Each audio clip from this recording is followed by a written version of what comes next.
Welcome. I hope you are doing well. I would like to invite you to our Sangha today. I'd just like to start with the Gayatri Mantra. If you know it, you can join on in with me.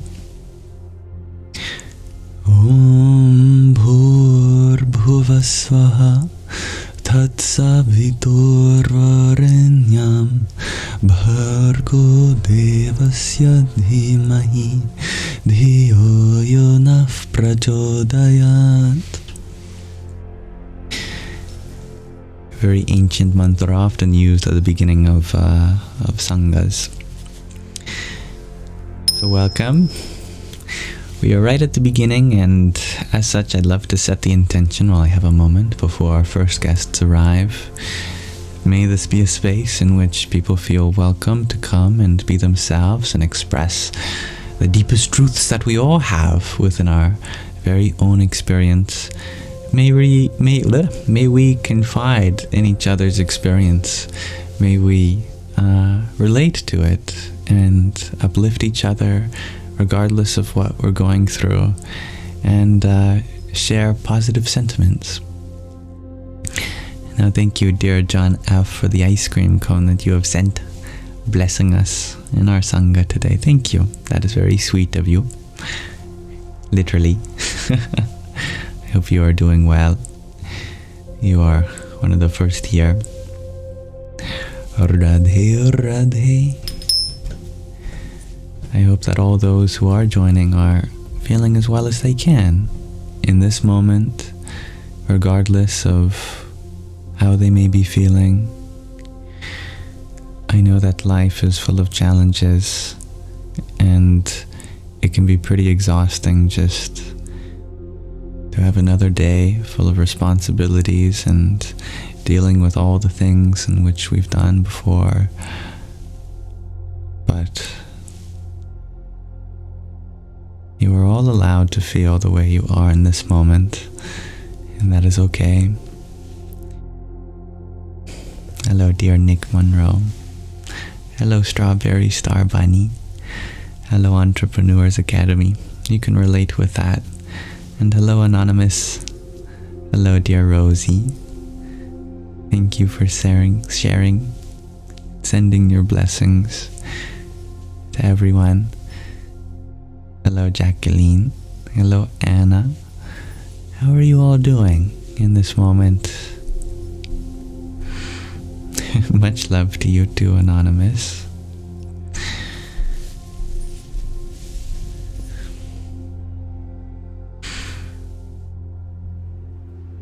Oh, you're very welcome, dear Strawberry Bunny. I'm very happy. Strawberry Star Bunny. I forgot the star. Very important, because you are from the stars. You are doing good, shares Anna. I'm happy to hear that. Hello, Ragnhildur. Hello, Shannon. Happy Monday indeed. Nick, you are feeling grateful for the day. Good. Me too. Yeah. You know, I'm going to bring up the question of the day today. But I'm still interested in hearing how you are all doing too. But while people are coming in, I'd like to ask, what is something in your life which you are helping to create? Maybe it's a creative project, something like a song, an art piece. Maybe it's a piece of life, someone that you've brought into this world. Perhaps it's something more financial, like a budget plan. Perhaps it's something to do with, I don't know, your education. What are you helping to create? Strawberry Star Bunny, you share that you are dealing with an apartment with a smoker underneath, and you're having to move, secondhand smoke problems. Oh, I'm sorry to hear that. Yeah, it's good to take care of your health. And thank you, Tatvamasi, for your quartet of roses. Nice to see you here so soon. Jai Nisargadatta Maharaj. And I am doing well. Thank you for asking, Anna. Hello, spiritual vibes. On to the question of the day. Jay, you share that you are helping create wealth. I like that. It's good to generate wealth. And Babble Fishy, thank you for your rose too. Entrepreneurs Academy, you said that you were helping to create problems. Well, that's very human of you. Babble Fishy, you are helping to create supports for your daughter with ASD. That's beautiful. Thank you for sharing that. I'm happy to hear that. Hello, Chris. Oh, I'm happy that you find a lot of peace, I hope, in here. You're feeling good. You're currently editing a show. That is very cool. Very interesting indeed. Hello, Heinrich. You are wondering what happened to the maths content and you haven't seen me in a while. Well, I took down my old videos to start something new. And if you want to know the story behind that, in my bio there's a link tree and there's a frequently asked questions document, and I hope that the answers there are satisfactory, but you're welcome to ask any follow-up questions if you want some more details. Nick, you share that you are helping create your plants. You love to tend to them. That's beautiful. I love that too. That's a great project. I've been learning that too with my plant, Tulasi Devi. Shannon, you are helping create a safe space for everyone. That is very wholesome. I like to hear that.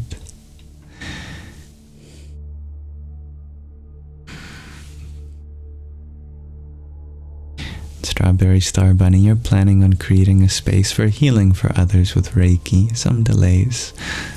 Oh, what a beautiful thing that is for you too. And Jacqueline, you share that the most important thing you're helping to create is good core memories for your niece. That's so cute. I love that. Those are so important. Thank you, dear Vanessa, for the heart me that you've shared too. Hello.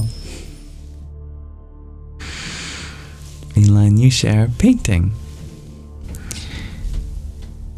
You love painting through the night.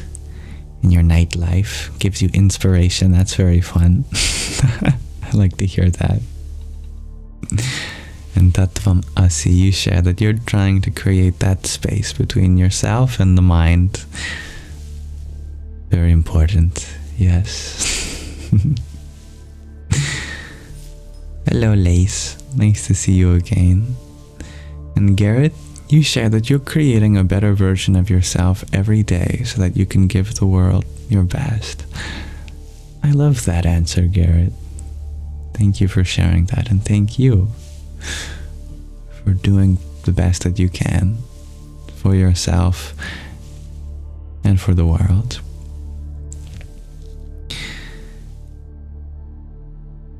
Spade emoji, welcome back. You share that the modern world is so fast and stressful, you wonder how long we can stay like that. I know. Like, do we need to always be progressing in some aspect? Technologically, we could slow down. How about from now until 2026? No more new iPhones. How about no more new Androids, no more phones, no more new technology. Just leave it as it is. It's good enough, isn't it? It's good enough for me. Anyway, there are many fields which I think it's beautiful that there is so much progression, though. I think it's beautiful how much advancement there is in medical understanding every year.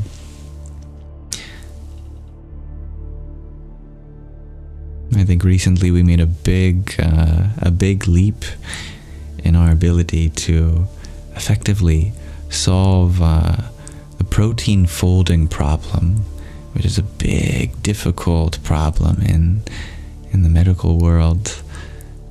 How do you take a genome And then from that sequence of amino acids, understand the shape of the protein, because the shape is really what gives it its properties, and proteins can do so much.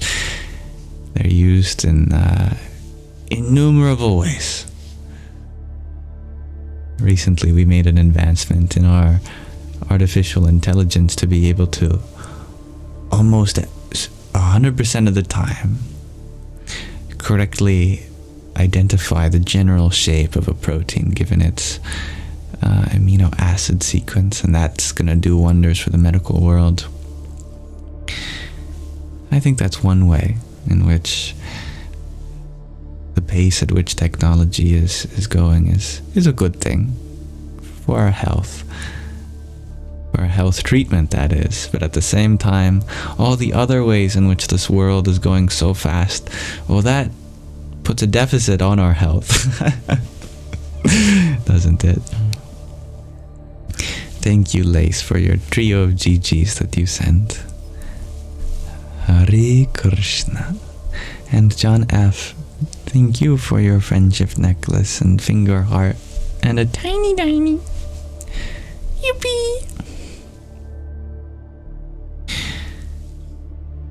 Grateful human, you are helping to create gratitude. I love that. John F., you are helping to create peace for mind, which will allow you to help create peace for others. Pardon me, absolutely. So happy to hear that for you. Lace, you share that you share and give the gift of love. That's beautiful. And to help people know love. I love that. Hello, Ro. Thank you for your good night wishes. So you are helping create more peace in the world, and for the people you counsel, creating love and self-worth for your daughter and you. Sounds like your dharma, your righteous duty. Happy to hear that. Petra, you had asked if I believe in an afterlife. Well, do you believe in a before life? If so, then we're already in the afterlife, aren't we? Also, if you understand that tomorrow isn't guaranteed, that it's possible to pass away today, and tomorrow, waking up alive, you will feel as if you are living in the afterlife, since you have already made peace with the possibility of passing away. If you live every day like you are already in the afterlife, then, oh, how much joy will you bring from that state of being? So much. Jill, you share that it is raining in New England for you. It is a gift from the gods. Oh, I'm happy that you like that. I'm sure the plants in the soil love that too. Exacid, you share you are helping to create healing music. That is beautiful.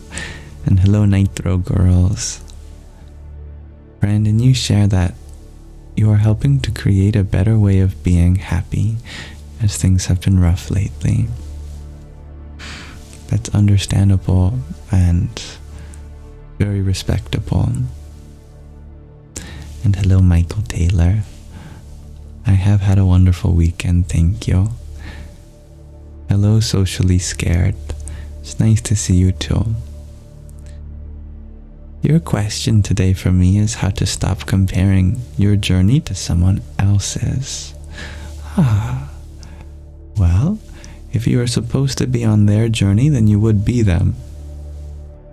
But this universe doesn't make mistakes. The unique experiences that you have been afforded are precisely catered to your very nature. We all come from the same source, and we will get to experience all the same truths, just in different ways. And as we can relate to other people's journey, then we can learn from theirs too, as we connect with our own and see the beauty that every journey has.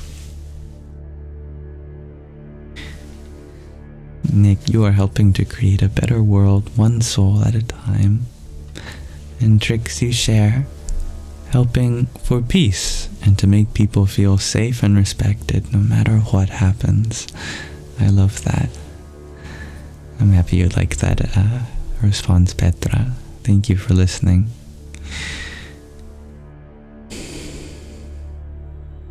And it's a beautiful addition, neuroclarity, that heaven isn't something coming afterwards. It's where we are right now.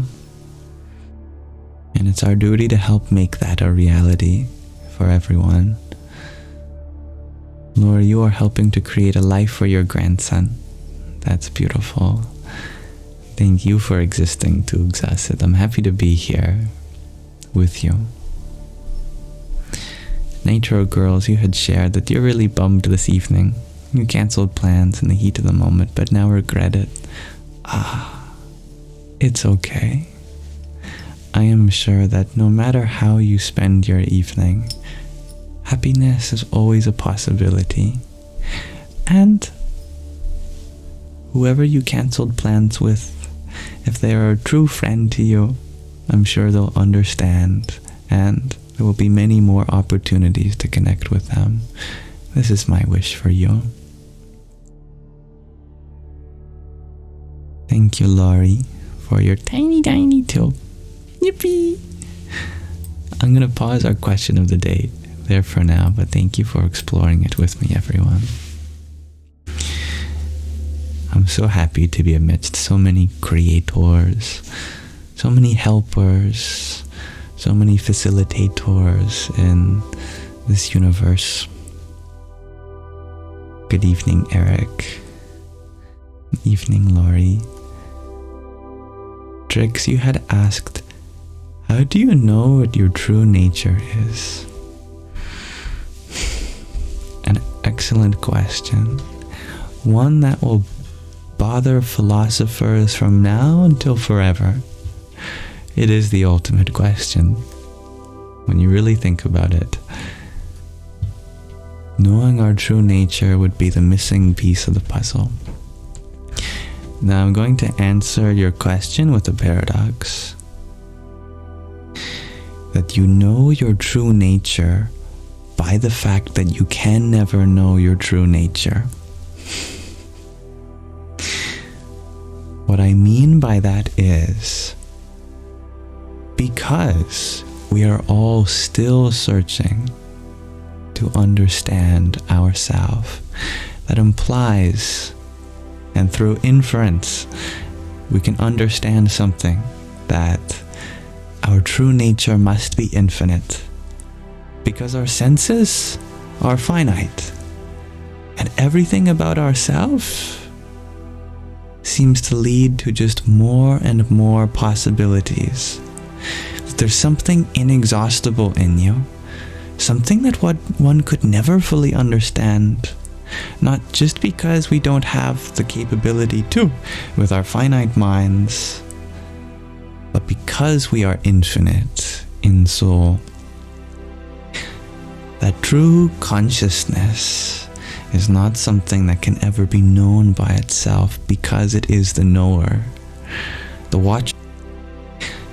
That true consciousness is not something that can ever be known by itself because it is the knower. Now my Wi-Fi, I think, disconnected me from you all for a second. So please let me know if I have returned. That's the universe saying, okay, wrap it up. In summary, your true nature is infinite, and because of that fact, it can't be known in full. But we are always learning a little bit more every day, and that's the nature of time. Time exists because there is an unfolding of your infinite nature, and you could never run out of self-discovery.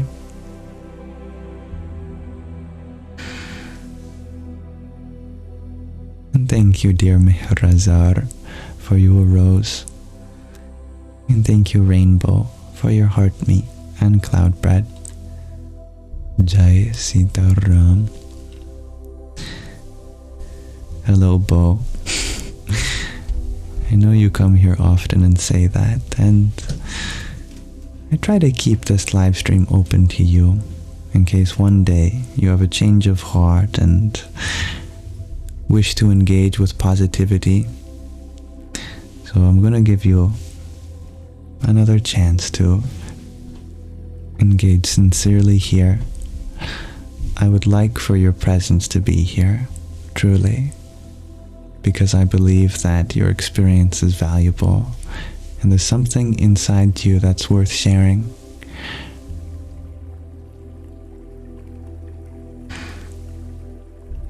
But if one keeps using derogatory terms for those who are marginalized, because I wish to maintain the inclusivity of this space, then I will have to ask you to go somewhere else, or make it so that you do. Thank you, dear Emmy, for your tiny. Yippee!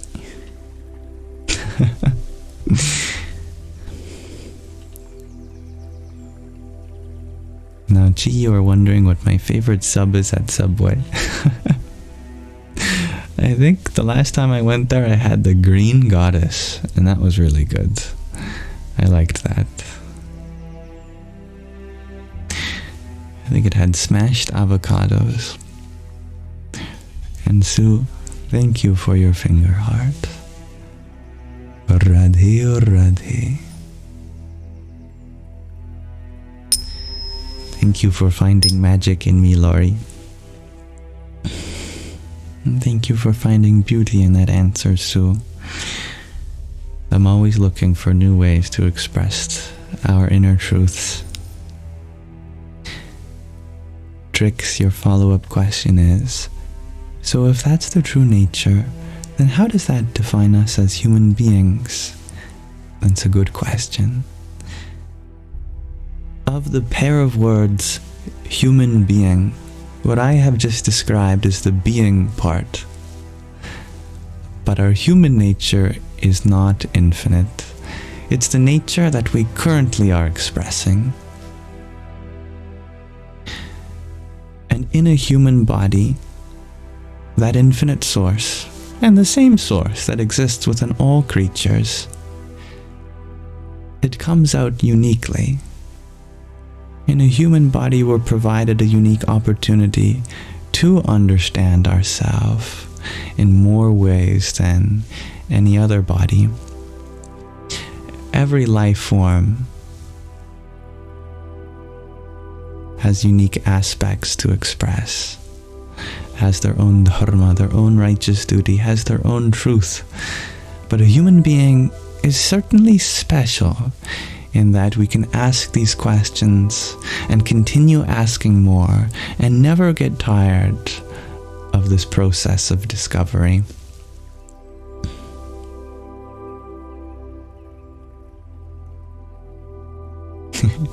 And you never have to apologize for asking questions.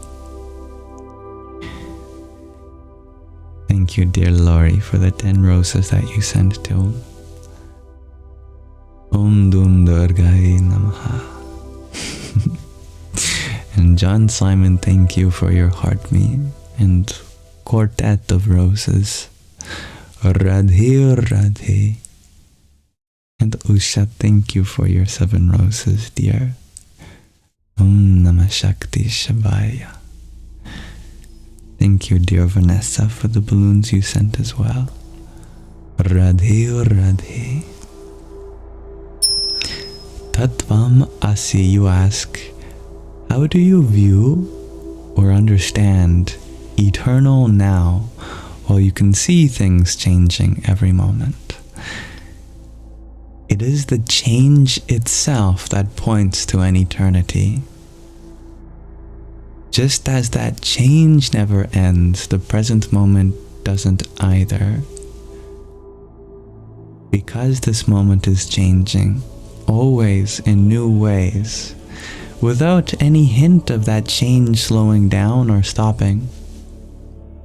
If anything, more and more possibilities continue to be unearthed as change continues. This points to the fact that that eternal source which puts this whole moment into motion must be infinite, and therefore it would take an eternity to express that infinitude. In this way, I believe the eternal aspect of this moment and its change is very intimately linked.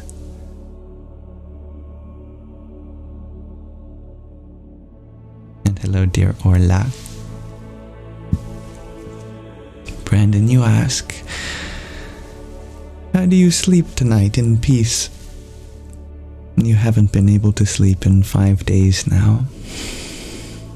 You feel that the world is falling all around you, and you wish you had money to gift me, but you don't right now. That's okay. It is certainly never expected, and especially for those who are going through something in which they need to preserve their resources. That's so important. Even the intention to give is beautiful, and I believe that that will help you in your feelings of despair at this moment. I have known what it feels like to stay up for days on end and experience the world as if it were collapsing around me. It's hard to stay strong, and we're just so tired of always fighting. And that's very understandable. But yet I still have faith and trust, Shraddha, the Sanskrit word, in you. Because I know that there's something unconquerable within you. I know that even if you feel like there's no more effort to give, that's okay, because you are protected in other ways. You live a difficult life, no doubt about that. I think that's a reflection of your beautiful soul. The most difficult of challenges are given to those who wish to unfold the most beauty. You are certainly in the process of great beauty unfolding. We make it more difficult for ourselves, oftentimes, than it needs to be.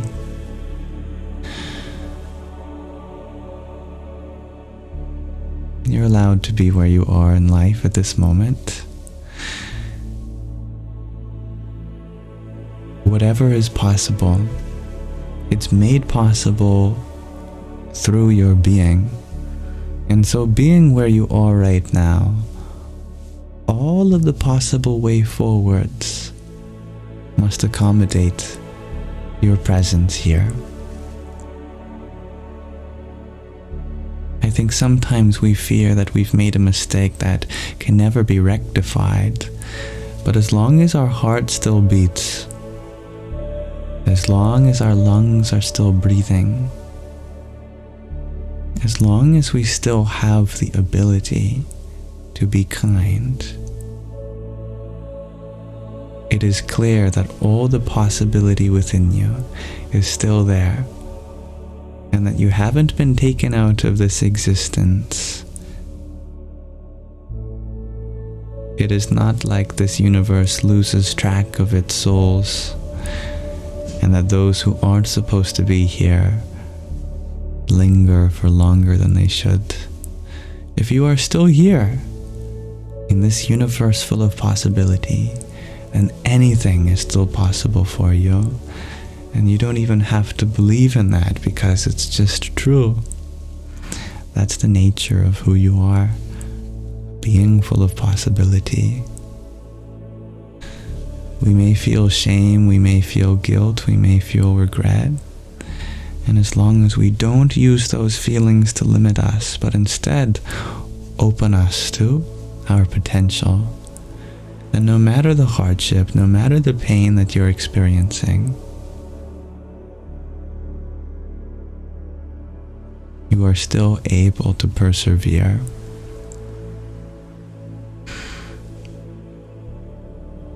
But you don't have to remain strong, and I think that's the greatest secret, is that you don't have to keep fighting in this way, because giving up doesn't mean that you shouldn't be vulnerable. You're allowed to be vulnerable. You're allowed to even feel weak. You're allowed to feel like you haven't got it figured out. None of that says that you're doing anything wrong. It's just what you're feeling, and that's valid, and that's what you're processing.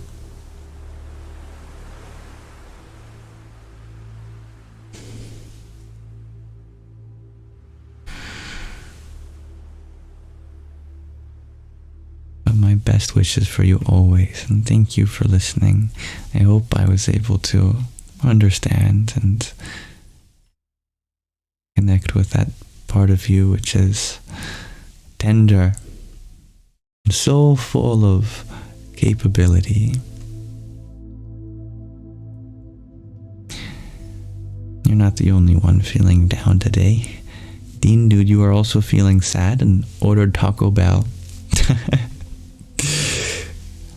Sometimes it's good to treat yourself when you feel like you're not deserving of anything. You deserve food. Food is good. And hello, dear auntie. And thank you, Orla, for wishing us a happy full moon in Aquarius. It's intense. And you're sending everyone a hug. Thank you for doing that. And hello, Don Suela. Trix, you had asked, what would my answer be to the classic trolley problem? Which side would I choose? With any philosophical question, the first thing I do is question the premise. Is this a meaningful question to ask?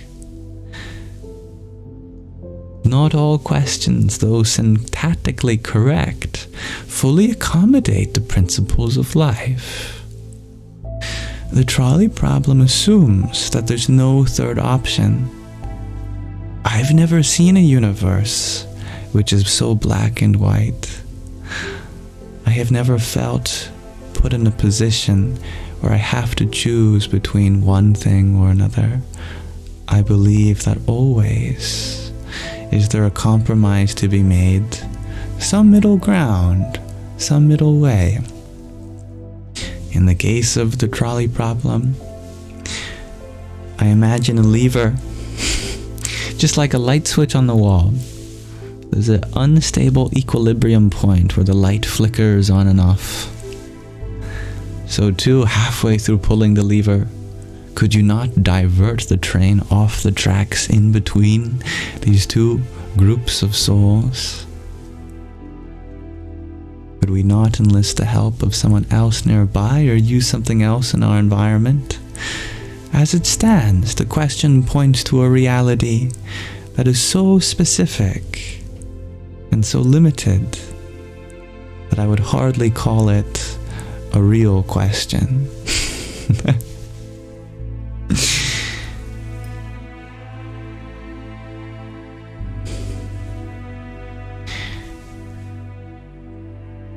Now, thank you, dear Ellie, for the hand hearts that you sent, and 81 roses.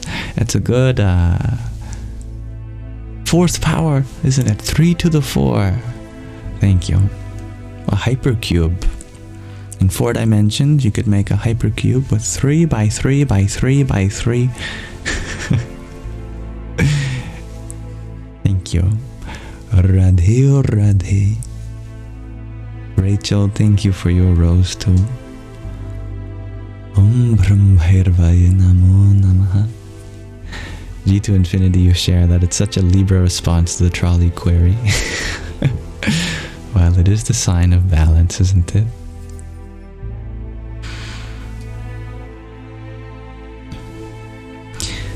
Brandon, you share that I have really helped you throughout this year or so. You know, thank you for being helpable. I think the biggest thing that a person can do for themselves is allow help to come their way.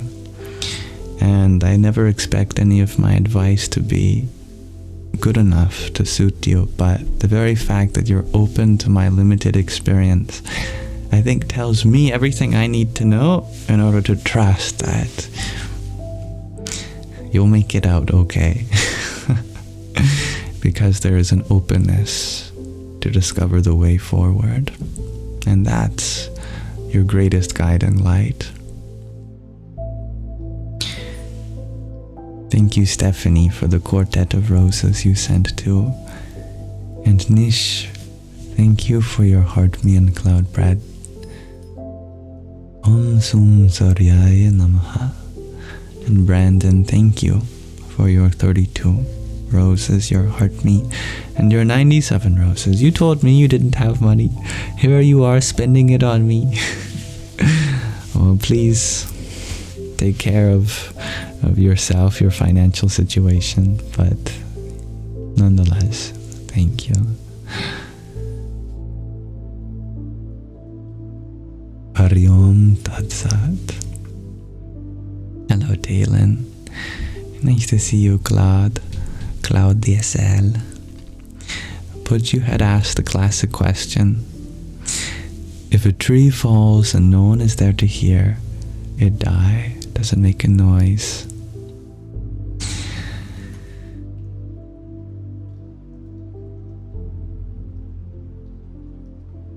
Isn't the tree there to hear itself? Or the rest of the forest? We assume that if no one is there, then that means that the forest itself is not conscious. Whatever capacity we have to be conscious, surely we share that with the whole kingdom of life, and for that matter, the rest of the universe.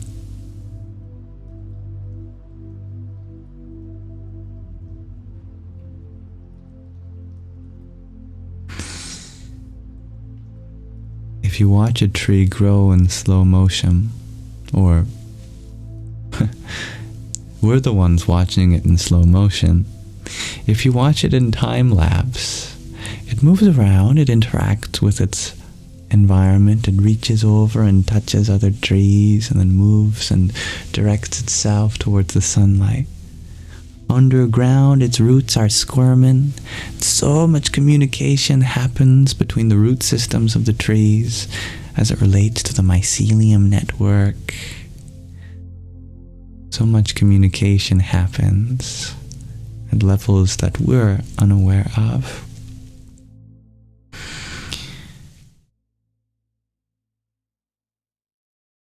I know that as pressure systems change in the atmosphere, life reacts. Plants might close up. They might secrete certain enzymes into the soil that makes it so that they don't get swept away by the wind like some kind of glue. They can detect changes in the atmosphere, the wind, and make very slow but genuine changes in ways that help their survival rate. I think all of this points to an understanding that if a tree falls in a forest and nobody's around to hear, well, I think the tree can hear that. The tree can hear itself fall. And thank you, Hybrid Jen, for your disco love too. Radhe Radhe. Hare Krishna. You shared that you wanted to say that in Polish, Radhe is an adjective for very happy, and you think it definitely comes from Radhaji. That's so beautiful. Thank you for sharing that fact. I love that.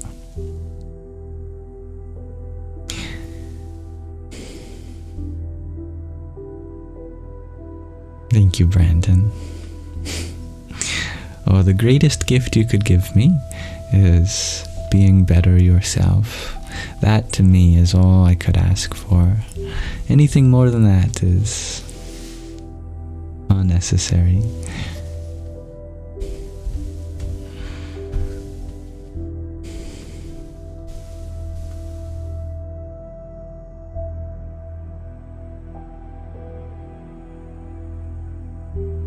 And I love the way you put that. Thoughtful dear. If no human is present when the tree falls, it's sound for the forest. It's sound for the forest rather than our ears. I like that.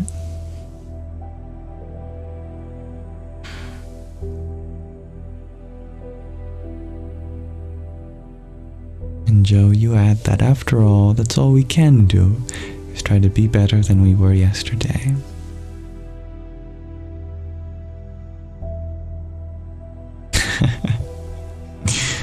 Trixie share a quote from Rowan Atkinson, who is the actor who plays Mr. Bean, I believe, as he once said, "Life is a tragedy in close-up and a comedy zoomed out."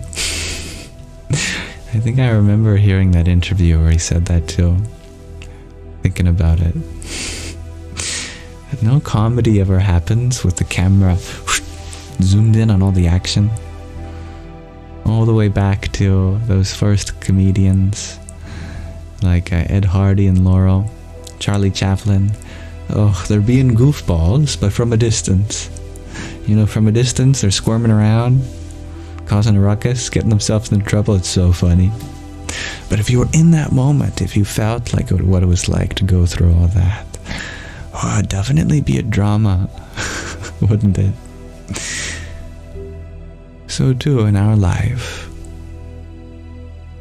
when we zoom out and see the greater picture, sometimes we can't help but laugh at all the things that perhaps used to make us cry when we were so zoomed in and identified.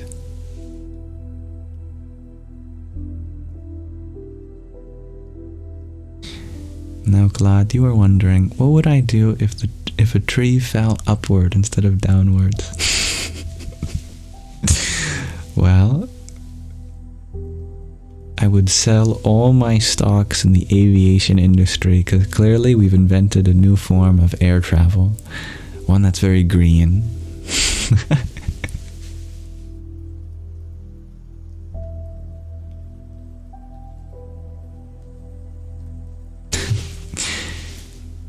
Thank you for your gratitude, dear feline. Much love to you.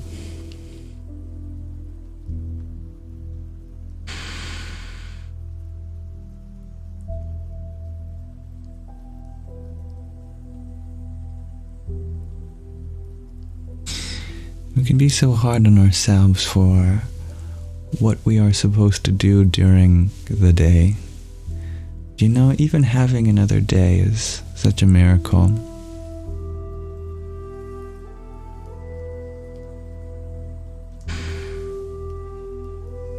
And hello, dear Anthony. Nice to see you again.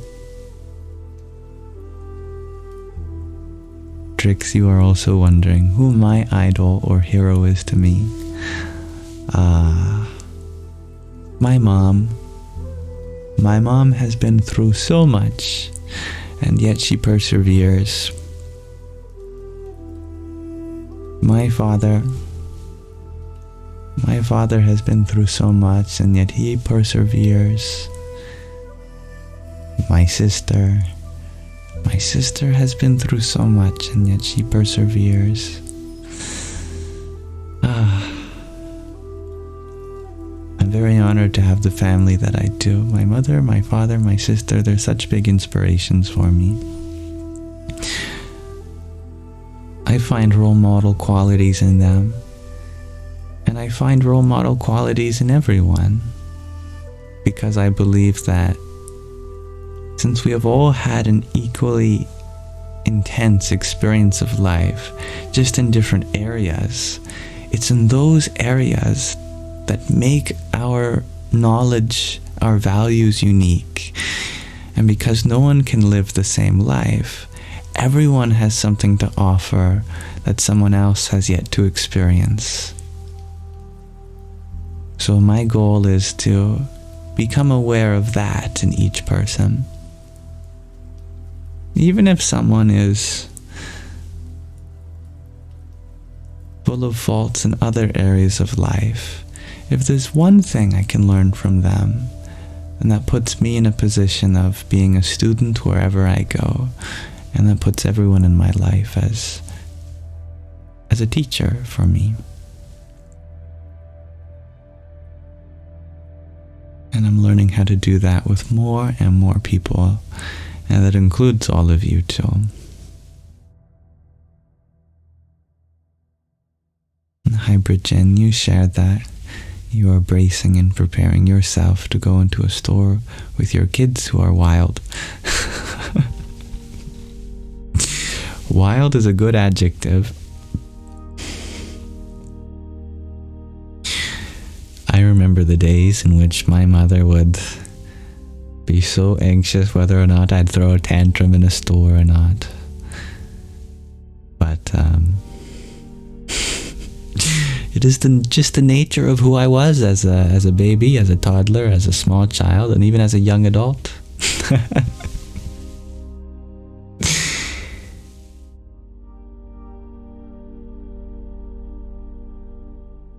Our energy is difficult to control because there's so much there, so much possibility.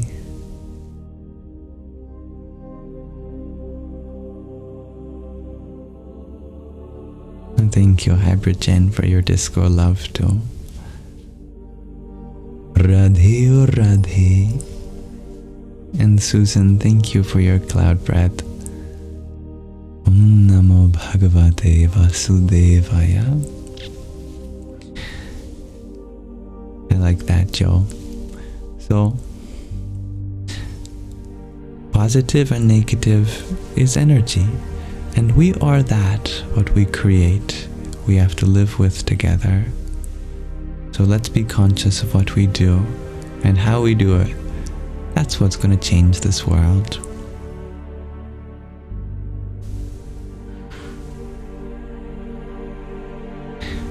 Thank you, dear Brandon. You don't owe me nothing.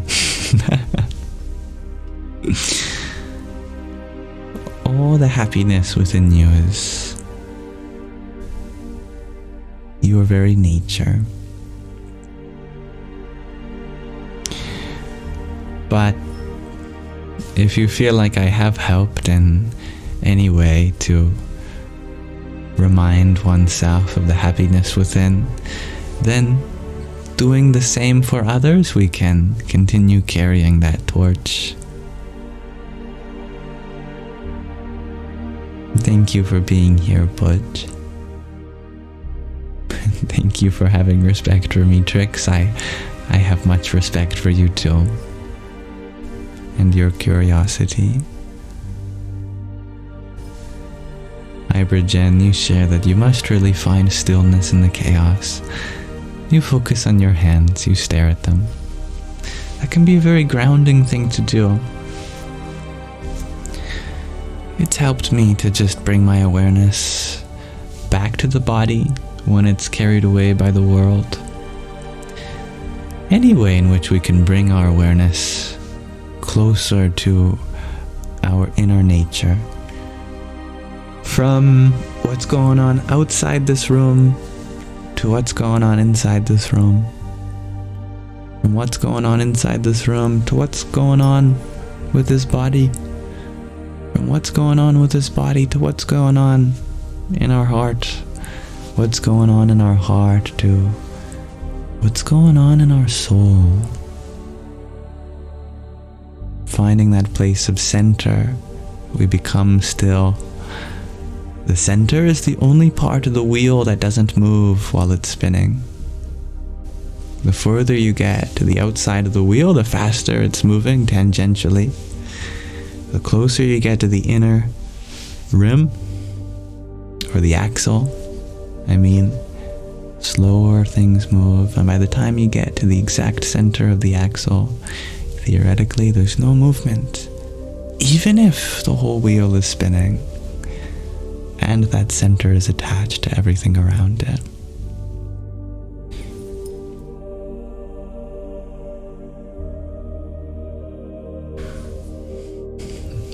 you haven't tried that before, Brandon, you will tonight stare at your hands. They are so much rougher than they were.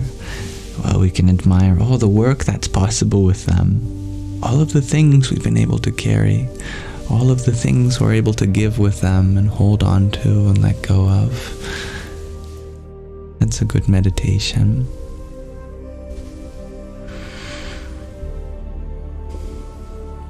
And Susan, you shared that you have been through a lot of hurt, but you decided you are going to learn from them instead. It made you. Love that realization.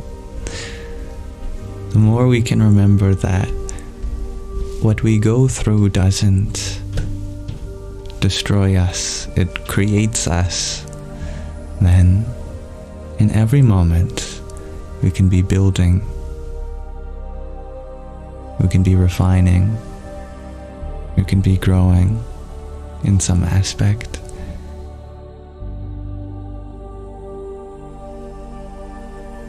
See, you were wondering if I can elaborate on the positive and negative energies. Of course. To me, there is only one kind of energy, just in various stages of becoming.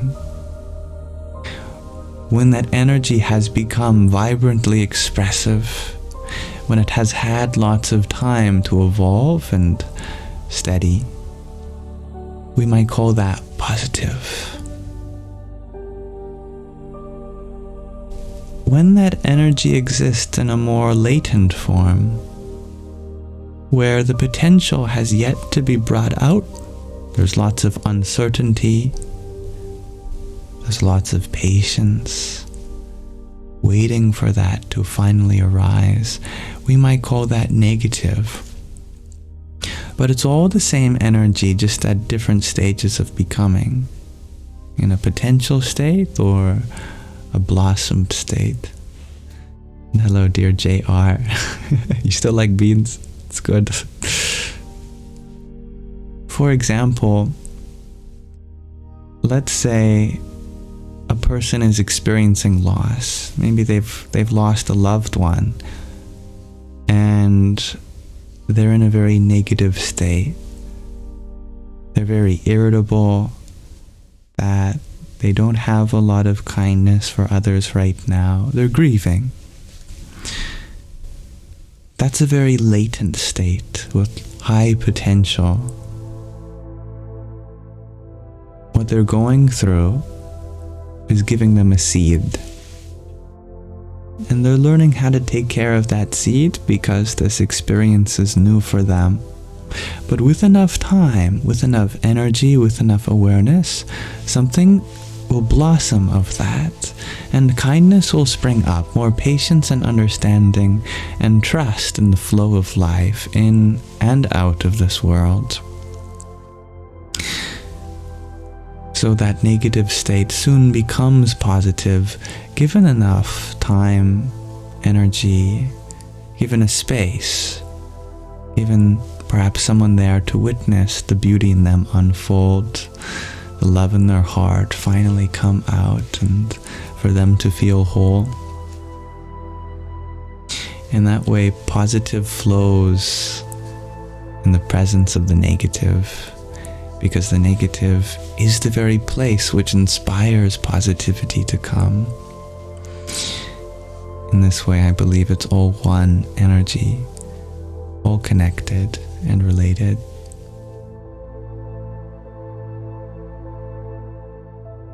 Thank you, that dude, for your 4 roses that you sent just a moment ago. Jai Sitaram. And M, thank you for your pair of roses. Radhe Radhe. Usha, thank you for your heart meet too. Om Namah Shivaya. You know what I did? I forgot to read from the book that you've sent me as we started this live. I hope you can forgive me. We have been reading this wonderful book called The Hidden Power in Humans. I would love to continue reading this with you as a short interim.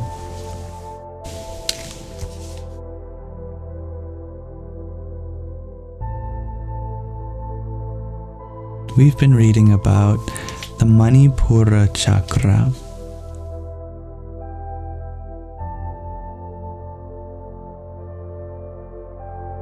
Also known as the solar plexus chakra.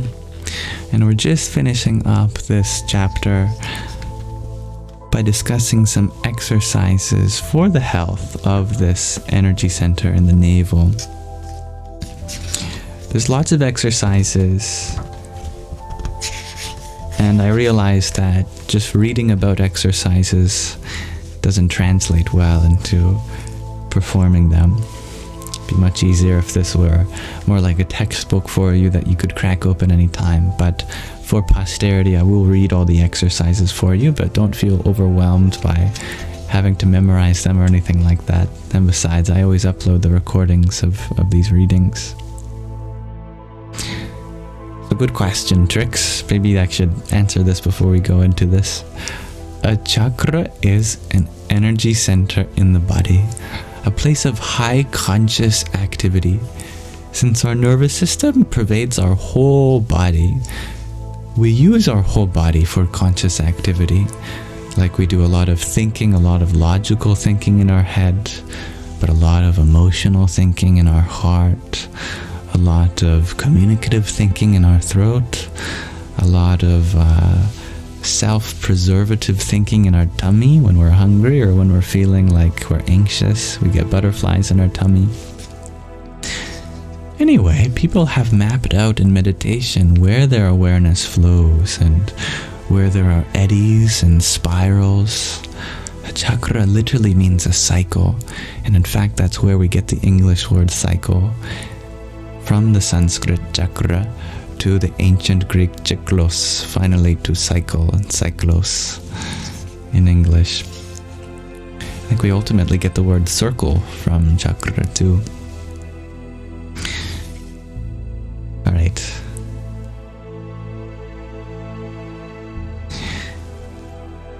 Recently we talked about how the positioning of our pancreas is important for the functioning of our Manipura chakra.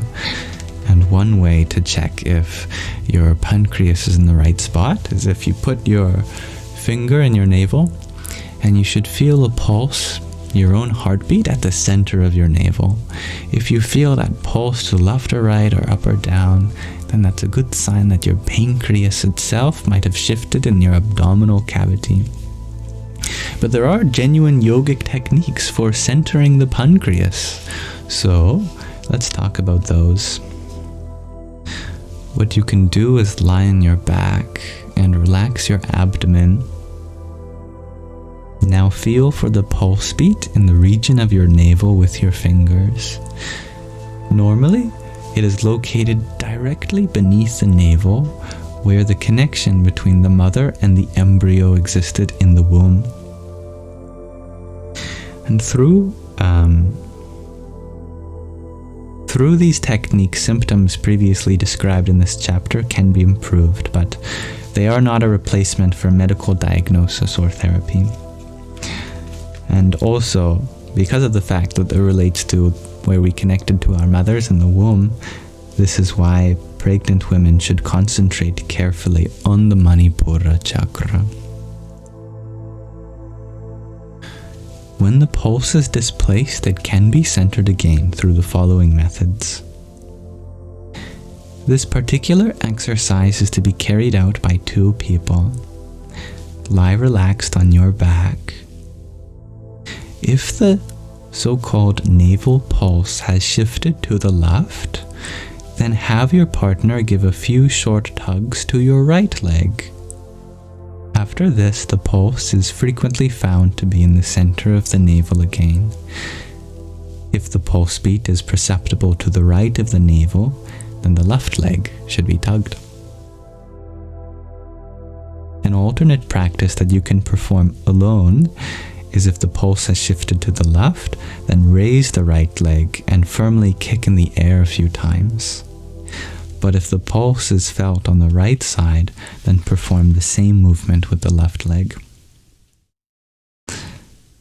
Furthermore, you can sit on the floor with legs straight and hold the toes of the right foot with the left hand when the pulse has shifted to the left, or the left foot with the right hand when the pulse has shifted to the right. Remain in the position for a while with deep breathing and relaxation. Another idea is to stand in front of the wall, and if the pulse has shifted to the left, place the right hand on the wall to support yourself. Raise the right leg, keeping it straight, and hold the toes of the right foot with the left hand for about half a minute. If the pulse is to the right, then support yourself with the left hand, raise the left leg, and hold the toes with the right hand. Another alternative exercise is standing from squatting. Go down into a squatting position and place the fingers beneath the soles of the feet from the inside. Then strengthen the legs as much as possible. And finally, there is the beautiful Sanskrit term for Paschimottanasana, the posterior stretch, and Vajrasana, sitting on heels. These also have a harmonizing effect on the pancreas. Now here are some exercises to awaken the Manipura Chakra. Lie comfortably on your back and relax the whole body. And again, you can always listen back to this recording. Concentrate on the Manipura Chakra. Feel the energy flowing at the navel center. Open yourself to the flow of cosmic energy. Absorb it and allow it to flow unhindered. Inhale and exhale deeply 10 times. The inhalation lasting for a count of 25, and the retention for a count of 5, and the exhalation also for a count of 25. During the exhalation, direct the energy to the heart center, the Anahata Chakra. After this inhale, again slowly and deeply, without any breath retention. Oh, I think I messed up the enunciation. After this, inhale again, slowly and deeply, without any breath retention. There. After practicing at this level for a while, you can extend the ratio, in line with your own capacity, to 50 inhalation, and 15 retention, and 50 exhalation. Take another 10 breaths in the following manner. With the exhalation, count to 5. Retain the breath and count to 15. Exhaling, count to 10. Holding the breath, count to 25. Then breathe normally and concentrate on the Manipura Chakra. Slowly move the fingers, hands, and arms, then the toes, the feet, and the legs. Make 10 bicycling movements forwards with both legs, alternating the legs, and then 10 bicycling movements backwards. Turn onto the abdomen and relax for a few moments. Place the palms of the hands beneath the shoulders and raise the upper body as far as the navel. This is known as Bhujangasana, the cobra position in yoga. Remain in this position for about 10 to 15 breaths. Relax for a short while and repeat this whole exercise. And relax the whole body and feel the after effects of the practice.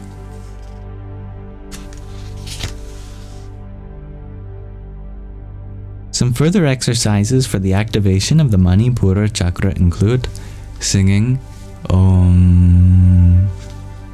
So also Bhastrika Pranayama, which is bellows breath, Yoga Mudra, which is bending forward, sitting on the heels, which I'll show you, the person in yellow here. Their head on the floor, their hands behind their back.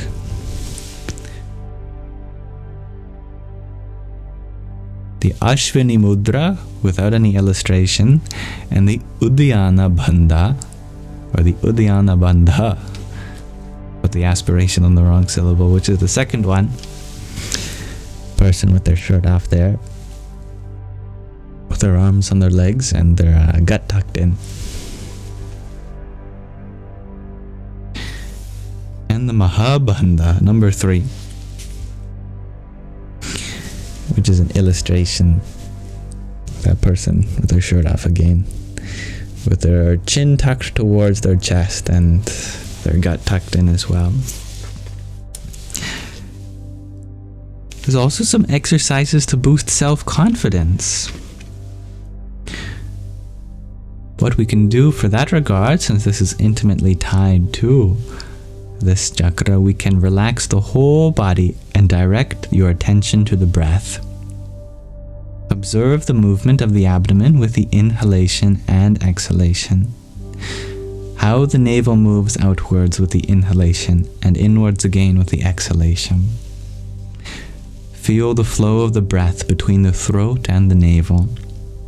With the inhalation, guide your consciousness from the Vishuddhi Chakra to the Manipura Chakra.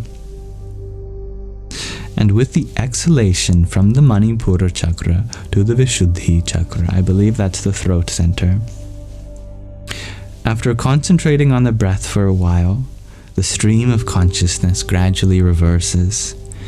Now the breath consciousness rises from the abdomen to the throat with the inhalation, just like water rising in a glass as the water is poured in, and with the exhalation it descends from the throat to the navel, just as a water gauge sinks when water is emptied from the glass.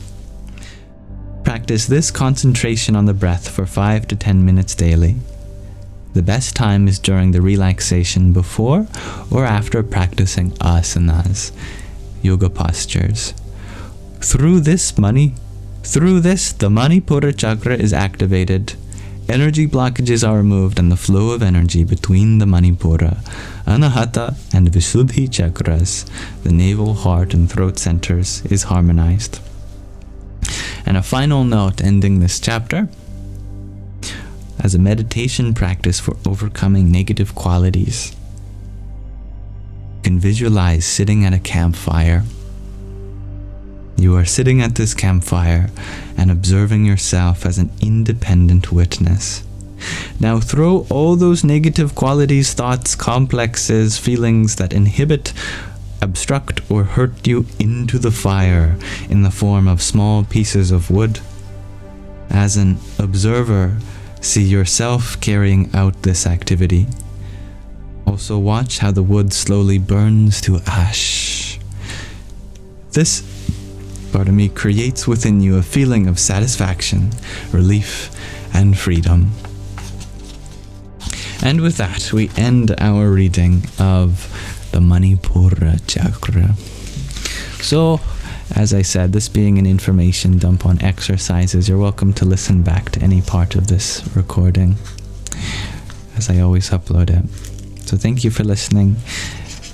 Next time we'll start reading about the Anahata Chakra, which is the heart center.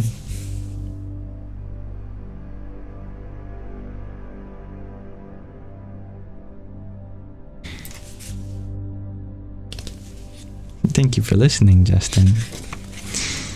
That was relaxing. Oh, I'm happy to hear that, dear Chloe.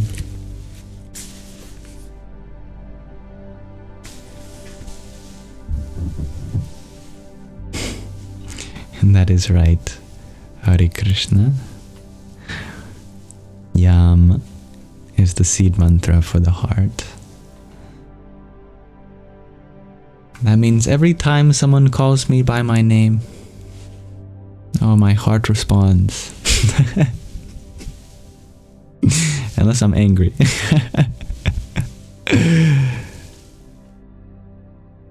And thank you, dear Melinda, for the rose you sent a few moments ago. Radhe Radhe. And Reza, thank you for the rose you sent too. Jai Sita Ram. Thank you, Hybrid Jen, for your disco love. Om Kring Kalikaye Namaha. And Anna, thank you for your heart me. Om Brahmavaya Namo Namaha. You have a question, Feline? Well, you're welcome to ask it, of course. Giuliano, thank you for your ice cream cone. TikTok, Rose, a cloud bread, and a GG. Much love to you, my friend. Om Shri Hanumate Namaha. Shakira, thank you for your heart me as well. Hari Om Tat Sat. And dear Kristen, thank you for your quintet of roses. Jai Satchitananda. Orla, you share that a guided and instructional meditation. You would love to do those more often with me. Well, I'll have to do more of them for you then. Hybrigen, you share that my shirt reminds you of the images that come when your eyes are closed and rubbed. I know exactly what you're talking about, and that is the most apt description I've ever heard. Thank you for that.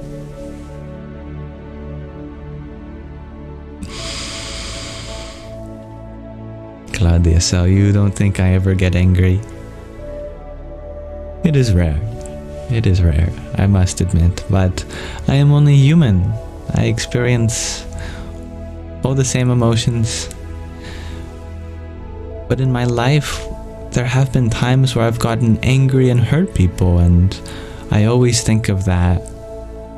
And because of that, my threshold for anger is a lot higher. Because I know the damage that anger can cause to people. It's such a powerful feeling.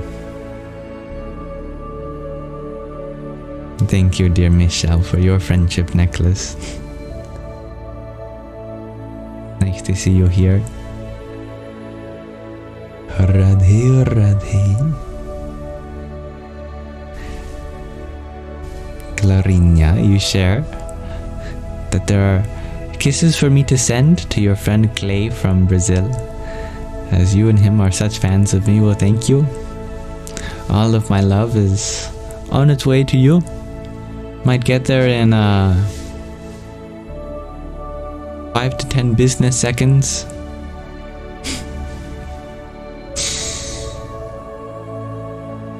And hello, Kirveno.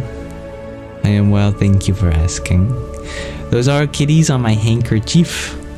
Lots of kitties. Kitties and yams. And the kitties themselves, they be wearing bandanas. I call it my yam dana.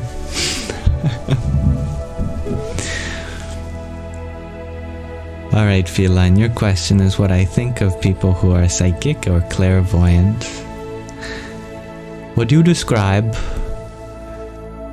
is a beautiful kind of spiritual sensitivity known as a siddhi, S-I-D-D-H-A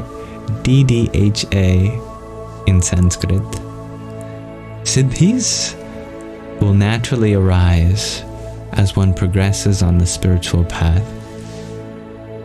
But they are natural obstacles too, because we can be very attached to the feeling of control we have over others, and with it, it's generally regarded as an impediment on the path unless we can use them selflessly, that is to say, without any need for personal benefit, simply for the welfare of all beings.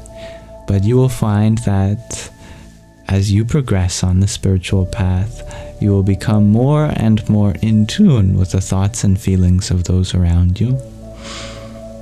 Because so much thought process has been freed up as we let go of various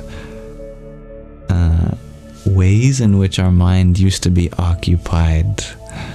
But now we've made room for more layers of life to seep through.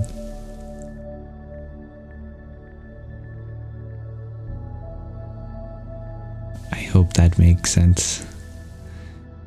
Magdalene, you share that one singular yam has a kitty tail. I'm glad you noticed that, yes.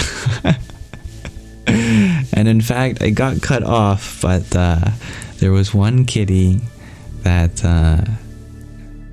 had the head of a cat, but the body of a yam. But it didn't fit since there were so many kitties, but I'm glad you noticed that. There are some Easter eggs hidden throughout it.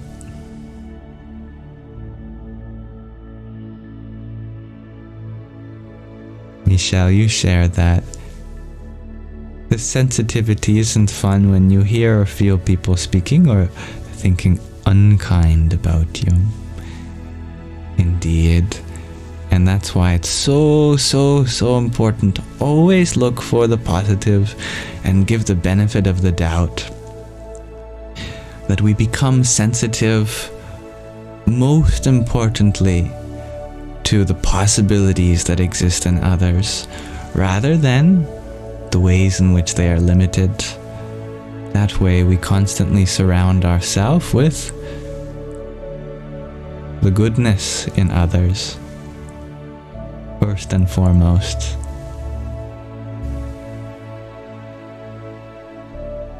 And hello, Tail. You were wondering, what full moon rituals am I doing tonight?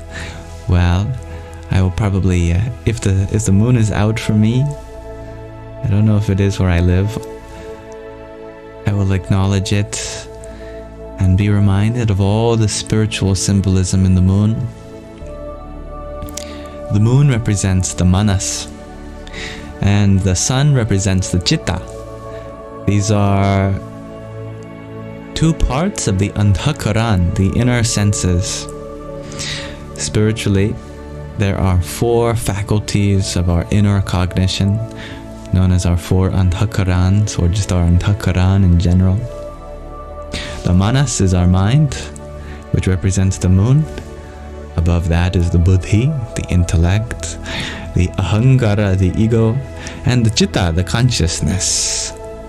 Of these, the chitta represents the sun, and the manas represents the moon. So, in this way, just as we see the light in the moon as being reflected from another source, so too, the light in our mind, the sense of feeling, the sense of self, that I am in the mind, is but a reflection of a more inner light source known as our consciousness. So in this full moon, may we be directed to that inner source. With that, there is a famous ancient mantra called the Gayatri, and it goes like this. Om Bhur Bhuvasvaha Tatsaviturvarenyam Bhargo Devasya Dhimahi Dhiyo Yonah Prachodayat. And it means Om, from the earth, Bhur, to that which is above, Bhuva, to the space beyond, Svaha, that, Tat Savitur, that sun-like divinity within, worthy of our awareness. Bhargo, dissolver of darkness. Devasya, feminine divine. Dhimahi, we meditate upon. Dhyoyon, intellect of ours. Prachodayat, may you enlighten. So this mantra is meant to take us from the material existence to the space above, and finally to the inner celestial plane, where we find that source of light which casts its shadows on this world.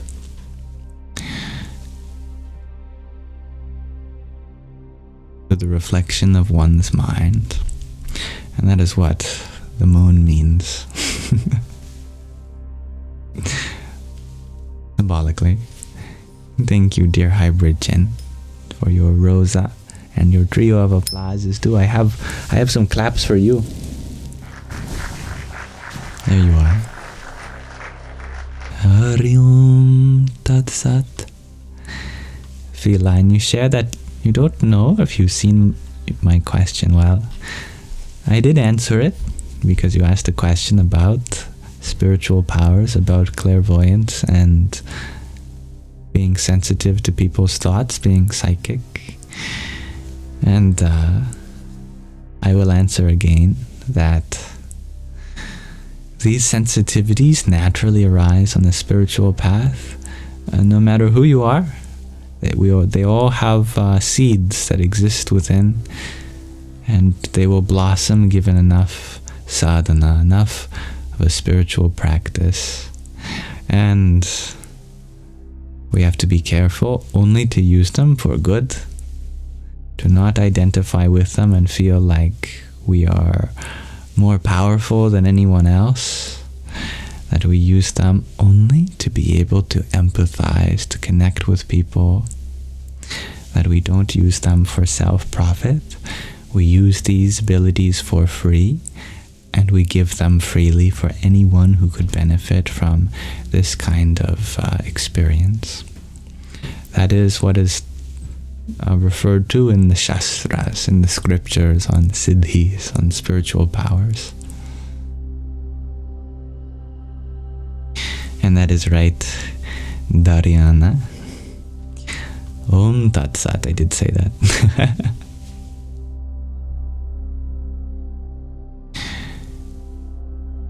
Hello, Josand.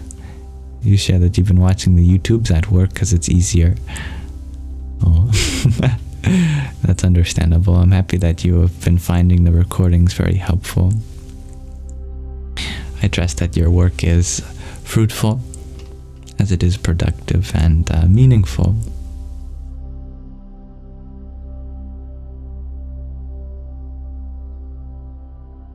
And Lagon, then you ask, what's my dream state of life? In other words, what kind of house, partner, children, yard, garden?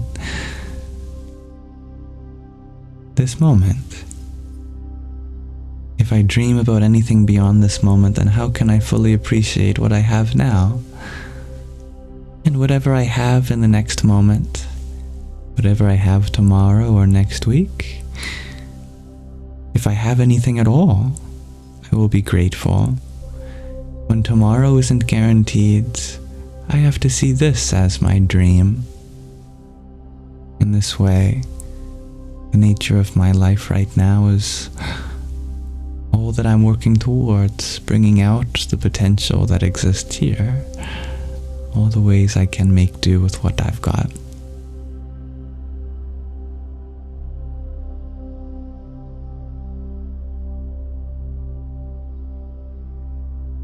Magdalene, may you kindly ask that I speak on the nature of discouragement.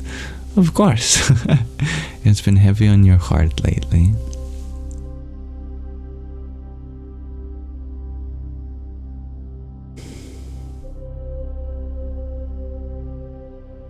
It's very rare that the mind understands things in terms of negation, in terms of the negative. We can tell someone what not to do, but that doesn't inform them what to do unless you trust that there's only one reasonable alternative and that they'll figure that out. But the kindest thing we can do for someone is encourage them in the right direction rather than discourage them from the wrong direction. If you tell someone, don't think about chocolate cake, don't think about how wonderful it would be to eat chocolate cake, how tasty it would be. Don't think about eating the perfect moisture, the moisture containing chocolate cake, made just the way you like it, with layers of ice cream in between. Don't think about how delectable it would be to eat that.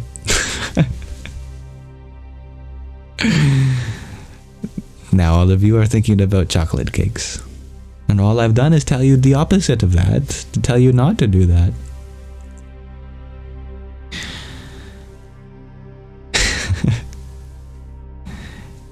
There's a famous story, actually.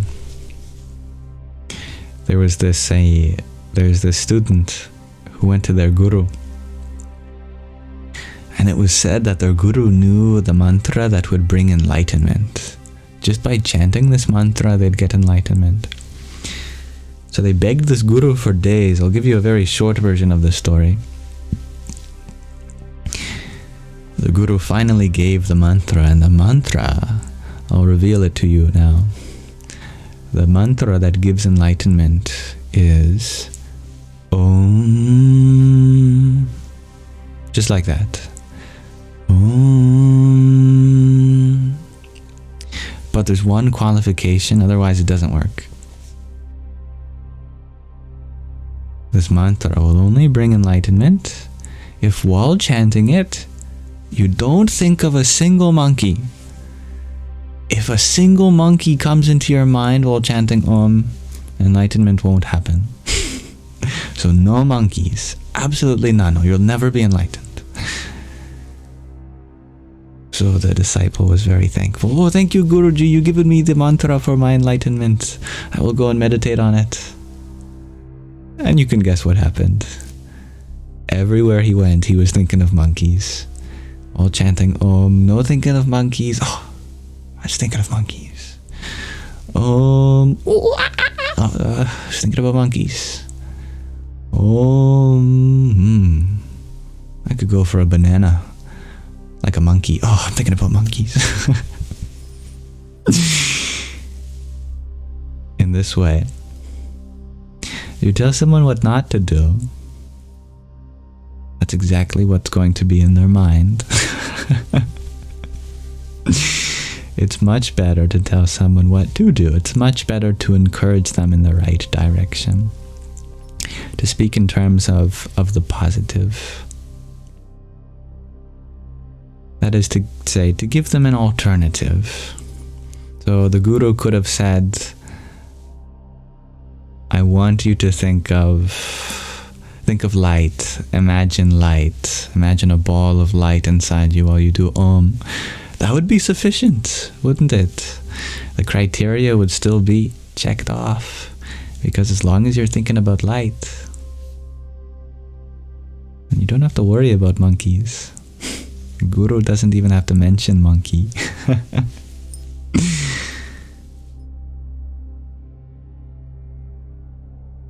Thank you, Limestone City Hydroponics, for the rose you sent to. Thank you for your light and encouragement. Jai Sitaram. Much love to you, Bob Knight. Thank you, Gina, for your heart, me and Rose. Radhe Radhe.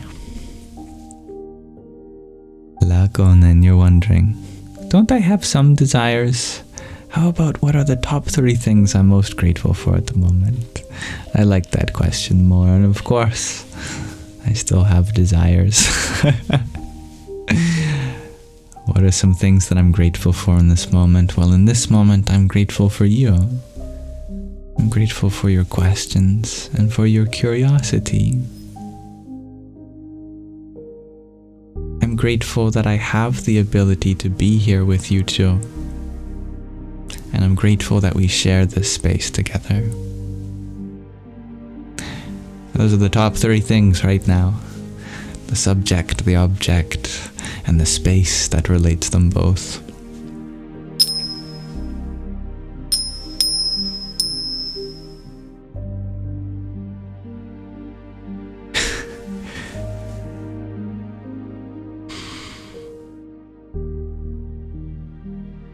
Nume, you share that I probably love my parents, but what advice do I have for someone whose parents are not that great? You love them just the same. I do talk a lot about my parents, but they're very much human, and it's out of their privacy that I don't talk about the things that they're still working on as individuals. But truthfully, I have experienced trauma, and trauma related to my childhood and my parents, but I forgive them for that because they're doing the best that they can, given their knowledge. At some point I realized that what makes it hard to forgive parents is because we often believe that they know how to do everything already. And for most things in our life, that's true. When we wanted to learn how to use the toilet, they already knew how to do that. At least I hope. When we wanted to learn how to walk, they knew how to do that. When we wanted to learn how to tie our shoe, they could teach us. When we wanted to learn how to ride a bike or speak or write or read, when we wanted to learn how to drive, tie a tie or shave, our parents have had a whole life before our birth. They're able to know so much before we were born. And thus it comes with the impression as we grow up that they already know everything. But there's one thing that now is painfully obvious to me that they didn't know how to do before. And that's, they've never raised me before. That this is their first time being my parent. And this is the first time having me as their son. It's not like they've had a round before that. They've never had to go through the things that we've shared together. And for me, that realization was such a relief. It wasn't a green light for them to have inflicted any trauma. It wasn't a validation for their faults, but it was a validation for the things that I've gone through, that I'm allowed to have gone through that because they didn't know any better, that they weren't consciously choosing to inflict harm on me, that it's something that they're learning too, and we learn through that together. Now, in particularly abusive settings, of course, distance yourself from that abuse. There's no need to go through such suffering. But in the case of forgiveness, I think it's so important to recognize that our parents are human too. And just as we will probably make many mistakes when having children ourselves, all we could hope is that we teach our children to understand that we were only ever doing the best that we could too, so that they feel comfortable having a kind of space between us, knowing that we are all humans and that we are learning how to be human at the same time.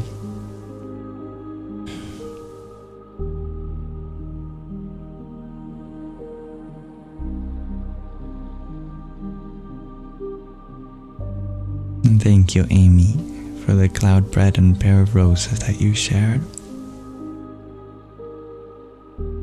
Hari Om Tat Sat.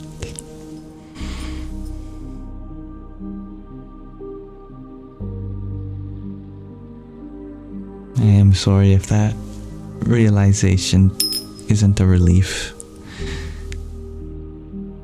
I hope that one day that relief comes.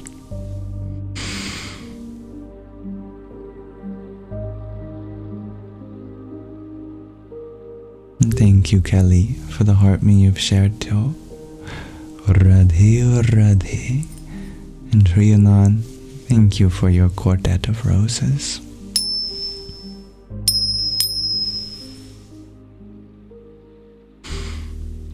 And goodbye, Bob.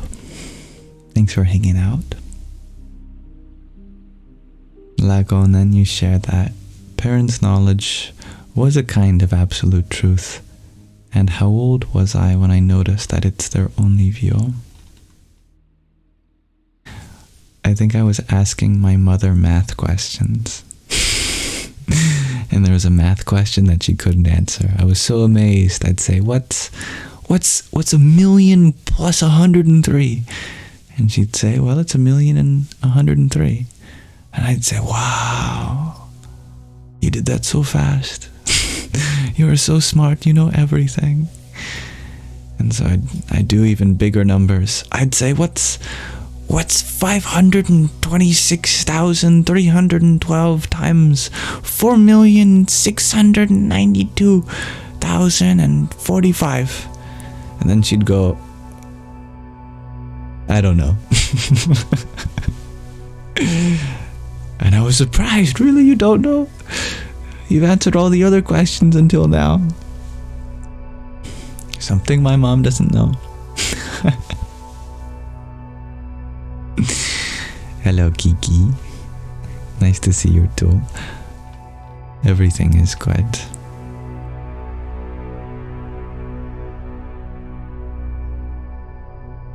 Justin, you are wondering, how would I deal with losing close friends due to different energies?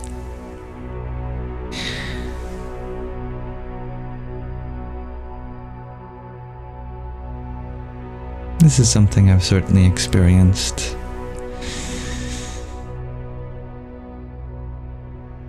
I've outgrown myself almost every friend I've ever had. And in many ways it's a lonely life, but it means that we're growing. And not always do we grow at the same speed and in the same directions. But that doesn't mean we can't be grateful for the friendship that we've had. We have to leave our friends behind at some point anyway, as we pass from this life to the next. It's only natural that sometimes this passing happens during our life as we find new ways of being.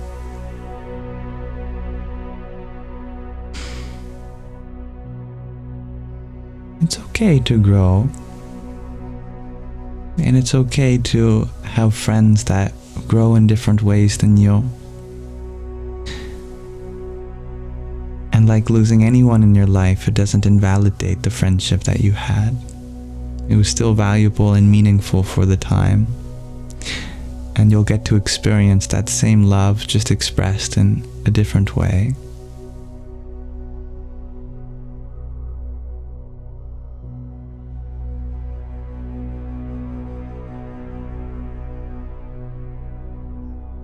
G to Infinity, you share that in the Kabbalah perspective, it's said that those with difficult parents are because the child is chosen. That's very beautiful. I think it's very true. One of the most difficult things, in my opinion, when it comes to going through childhood trauma is that we compare ourselves with the childhood that we could have had, that perhaps other children did. As if that your life is somehow reduced in possibility due to what you didn't choose to go through.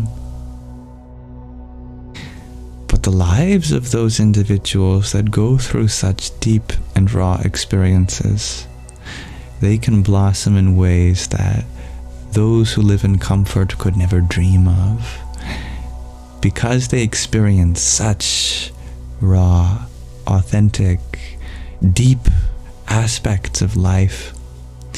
It puts them in a position of questioning some of the most fundamental things about our nature. And those questions bear fruit, maybe not immediately, but later in life, as we discover what it means to be happy on levels that other people could never dream of.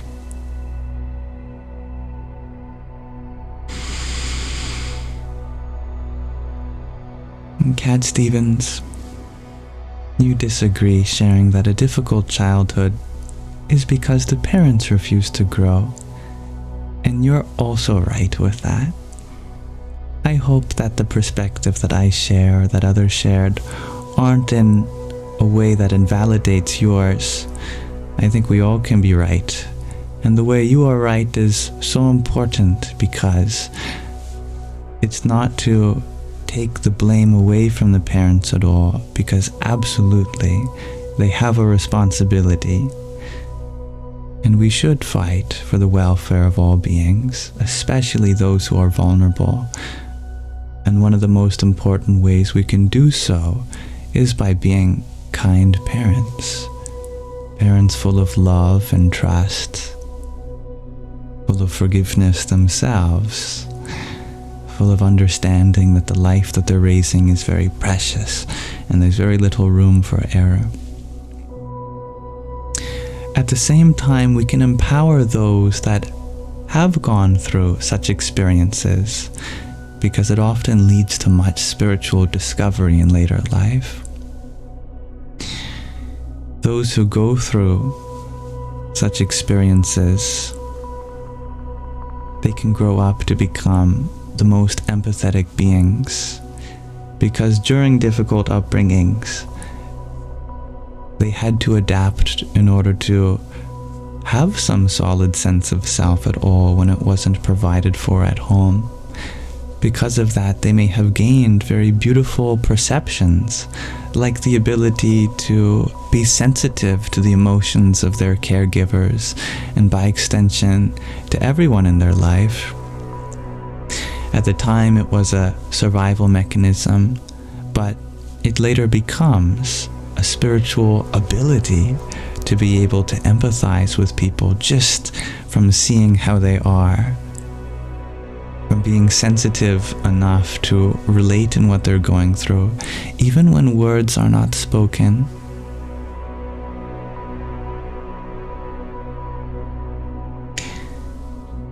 And I'm happy you can relate with that.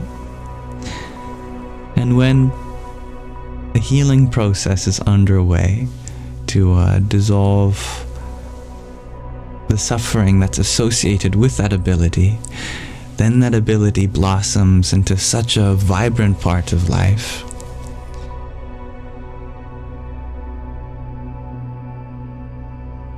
And I think in that way, we all can use what we go through as a source of some strength. Even though in our weakness and our vulnerability at the time we may have gotten hurt, it becomes something so powerful when we use it for selfless service. Athena, you ask a good question relating to the topic. What if rationalization is one's main defense mechanism since childhood, and it's hard to be sensitive? That makes sense. Rationalization, that's also a very powerful tool, and it can be used to put things into an objective framework. And that's so important in fields like science, to be rational. Science relies on objective measures, so you would very much succeed in those regards. But with everything, there is a time and a place. Just like someone who's very sensitive, it's good to set boundaries in places where being sensitive might bring suffering. So we set boundaries with people so that we don't have to carry weight that we can't carry ourselves.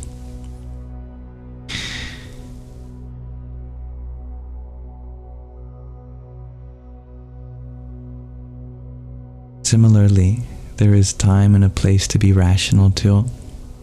And we don't have to rationalize everything, because there's so much more to life than just what happens objectively.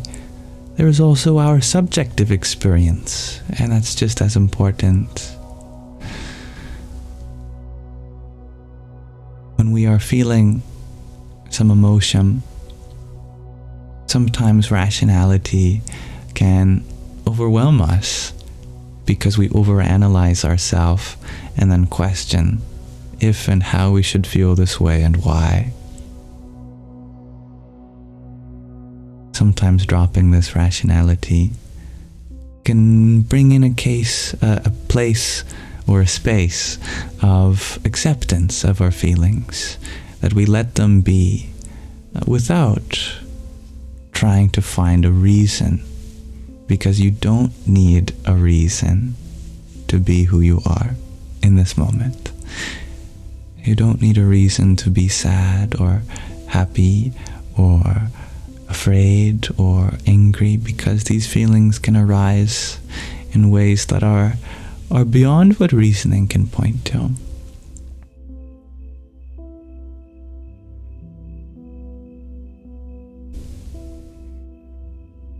And in just the same way, as there's a time and a place to be sensitive, there's a time and a place to be more rational. Finding the balance is important. But I don't like ending points there, because it's so easy to just say it's all about finding the balance and then move on. I think practically speaking, finding a balance means, in this case, that when it comes to subjective matters, we remain sensitive and open. And when it comes to objective matters, we remain rational and reasonable.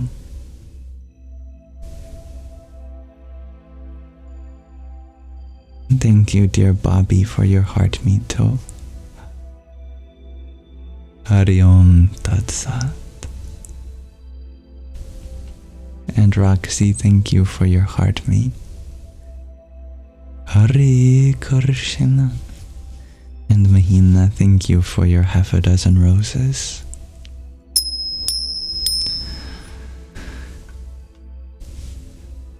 Lagonen, you're wondering if Stoicism is familiar to me.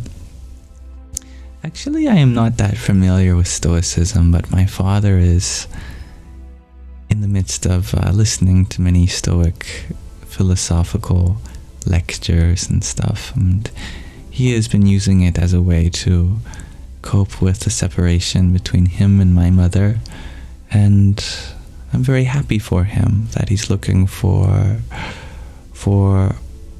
ways to frame this experience in a way that puts things, well, rationally. I know there's a lot of rationalism behind Stoicism.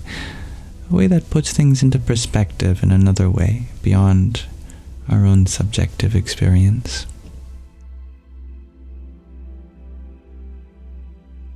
And I like the way you put that, Claude. Sensitivity is vulnerability, you think. And Amy, you share that you're very sensitive in a suffering way.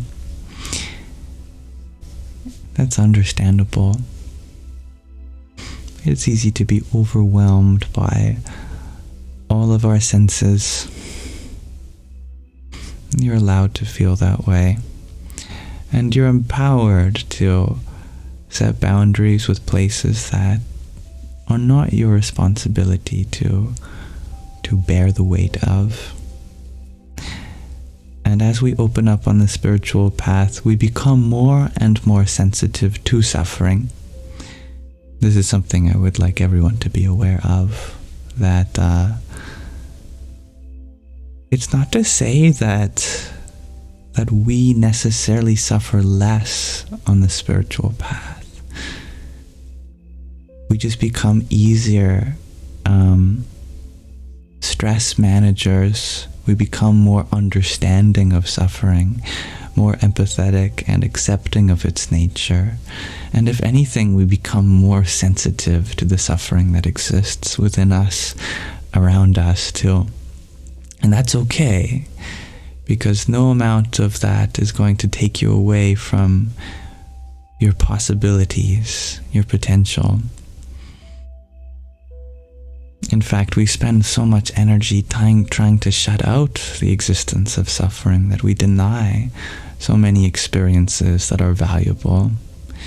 and that a lot of suffering can be beautiful when it comes to the unfolding of our truth that we represent, that we express. Though we would never wish it on anyone, we can use this raw experience as a building block. We can process it and transform it into knowledge and wisdom and empathy. We can use these experiences for growth, no matter how intense.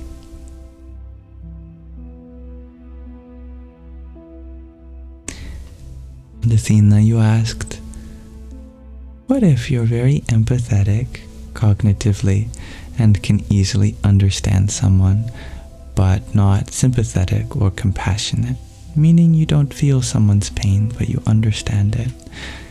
Sounds like you're still processing your own, and so you don't have a lot of space right now to share the pain of others. But once you are further along in your healing journey, then you will open up. You know this because this is everyone's nature. It is the nature of human beings to be both empathetic and sympathetic. And it's okay not to have that space available right now for anything other than what you're currently processing. And as long as you give your time, just as you give your space to that which you are holding on to, in due time, the space will expand to be able to accommodate those around you too. But there's no timeline, no rush.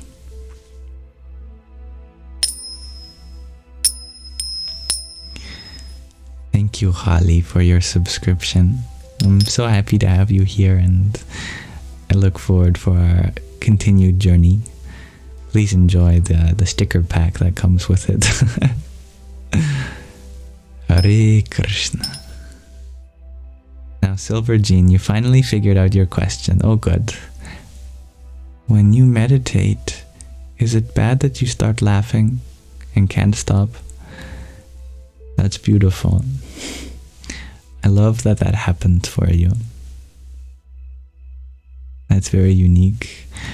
And there have been many great spiritual masters that do the same thing. Some people cry.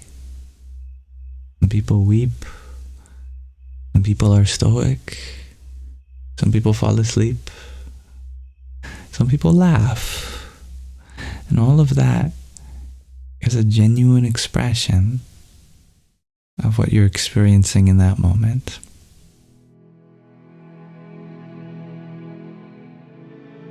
Native Girl, thank you for your heart me too. And Bandagor, thank you for your heart me. Hare Ram. Mahina, you're wondering if I had the time to watch the video of you doing Hatha Yoga on the horse therapy. Yes, I saw. Your hands were up and it was so beautiful. I loved all of the videos and pictures that you sent, and the My Sweet Lord background music. I was playing with it.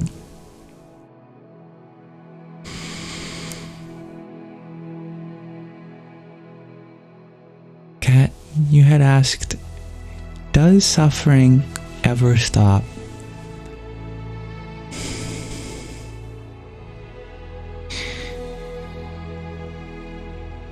Do the waves of the ocean ever find stillness? In many ways they do, and in many ways they continue. For us,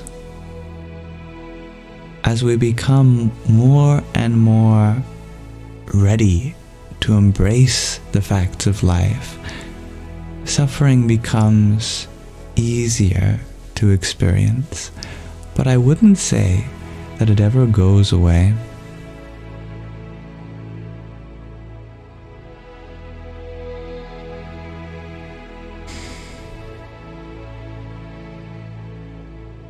comes to the rest of this world, I believe that there will always be something going on. There will always be someone to help. And in some sense that means that suffering will always be going on. But at the same time, that means that there's something to help with. There's something to grow from. There's always something higher to reach for. And it's in that way I believe the positive is important. More important, most important.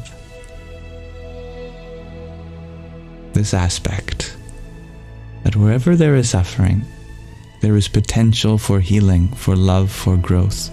There is a place to put our care and attention. And that's wonderful.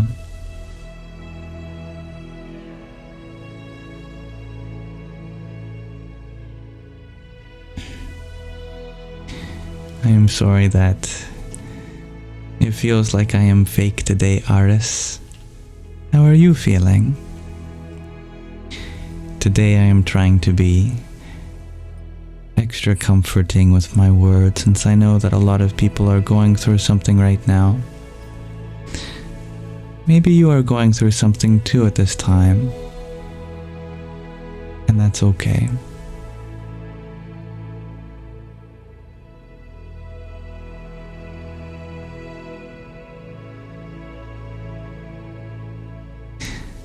And Shoshana, me wearing a bandana of kitties wearing bandanas is like infinite meta. Well, wait till you'll see the store picture in the link tree in my bio, where dear Magdalene, one of our Sangis, one of our participants, has sent me a picture of their cat wearing the bandana, which of course has cats wearing bandanas. That's a nice recursive fractal. Jen, you shared that. You just need a hug right now. Well, you are not alone, and I hope that you feel embraced with the love that I have for this space and everyone here.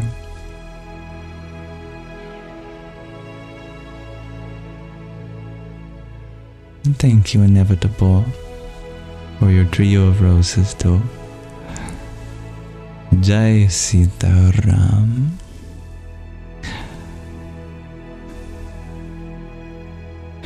Bobby Joe, you were wondering if I'm going to do any meditations tonight.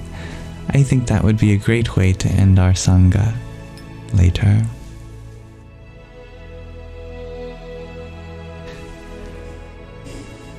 May you have a great night too, Silver Jean. Thank you, Bright Eyes.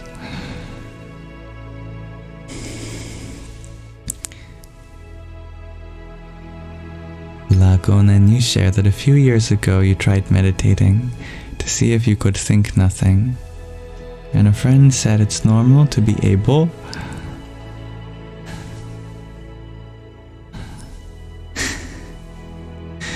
I don't know of anyone in the history of this planet Earth that has ever been able to stop their minds thinking. I think your friend is being a little facetious. I'm going to choose a different word because apparently that one's unpronounceable today. I think your friend is being a little coy. Oftentimes we may say things to others that we wish to believe in order to almost manifest that potential for ourselves. And I think in many ways there are practitioners of yoga and meditation that may tell us that the goal is to pause our mind. But I believe there is more to this than our word choice. Our mind has a duty to think. That's its dharma. That's its job. Wherever there is a mind, it must be thinking. Otherwise, how can we call it a mind? But that doesn't mean that meditation is pointless, or that these ways of describing meditation don't point to a deeper truth.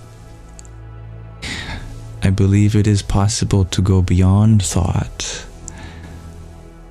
But going beyond thought is something different than merely silencing the thought. Like when we go to sleep, we may be surrounded by noises, but still, if we're tired enough, fall asleep. And while we are sleeping, even though our ears are still open and the sound in our room is still vibrating with our eardrum, we don't experience the sounds in the same way anymore, because our attention is turned inward and our awareness is elsewhere.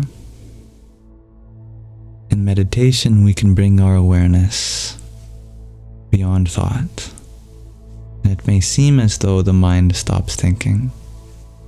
But just as our room continues to have air with sound vibrating through it, so too our mind continues to have thoughts.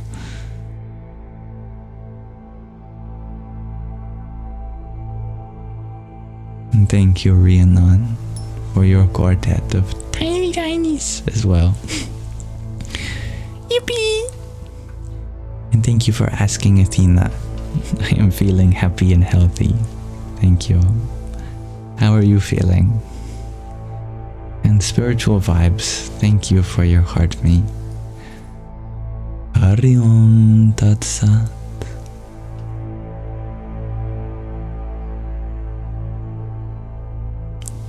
And I love that addition to G to Infinity, that meditation helps you to see what you are thinking habitually. Very true. In fact, even more thoughts may come up while meditating than not, because we give them the space to be heard, to be seen, to be known.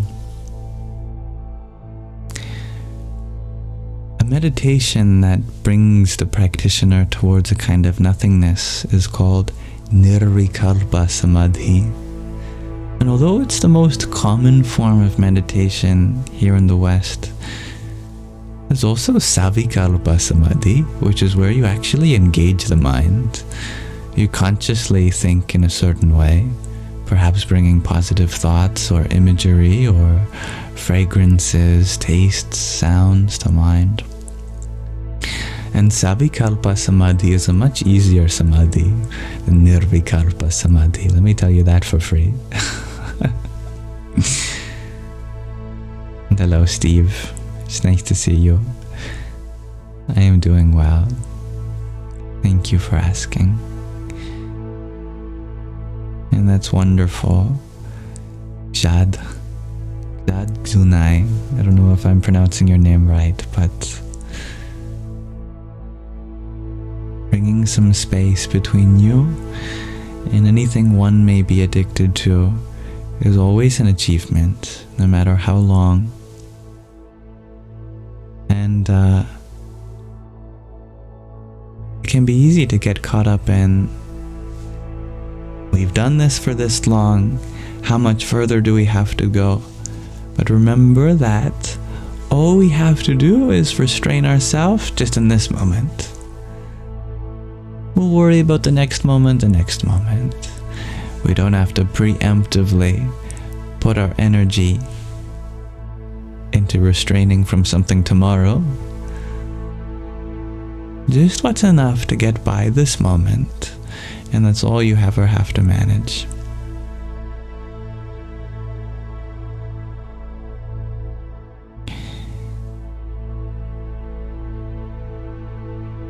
Bright Eyes, you had asked if I believe in psychics. We were talking about that a few minutes ago. Well, several minutes ago by now. And I believe that we're all capable of being more perceptive to each other's thoughts and feelings.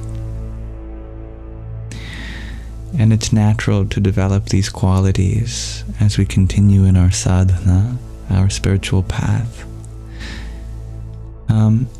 Is it necessary for our spiritual development? No. Not at all. It's like a bonus that happens, and with it, we might become distracted too. That's something you have to be careful about. That we don't use these powers for personal gain. And that our ego doesn't get hooked on this feeling of power. One of the biggest things that spiritual teachers tell us from time immemorial is that on the spiritual path, our fundamental goal should be freedom from suffering. And that includes ourself and all of life, since we're a part of it. And with that, it's important not to be distracted by acquiring some kind of spiritual ability, because that would be secondary to the main goal of moksha, of spiritual transcendence, liberation. Riyanan, you shared that lately, when you try to meditate, no thoughts come and you get bored, so you stop. Being bored is one of the thoughts. If you had no thoughts, you wouldn't be bored. Remember that feelings are subtle forms of thoughts too. Perhaps your meditation has gone deep enough that your thoughts are more subtle now, but still they are ongoing, clearly, in the form of being bored. Because the truth is that the soul can never be bored. Always is it excited by whatever is happening. It's the mind that thinks that it's bored. So give it something to do, something to think about. Bring to mind someone that you love and imagine bringing all of your love to them. Imagine every obstacle in their way dissolving and wishing for their welfare.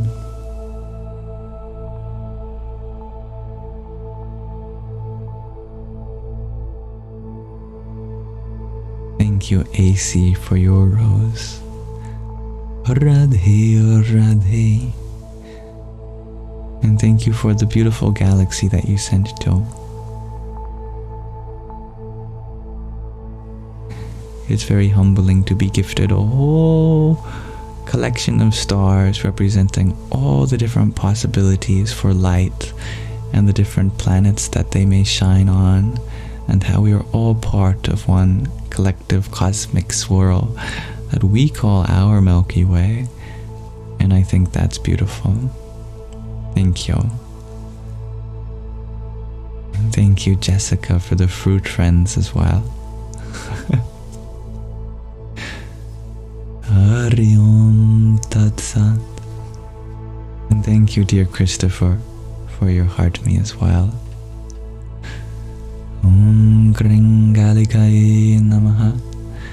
Hello, Amber Angel Seed, welcome back. We've been on a journey of 2 hours in this live stream so far. And I love the way you put that, Chloe. We've all been gifted a universe. Thank you for finding calmness here, beautiful. You missed things, Amber? No. All that you have to experience exists within you. You can never be separate.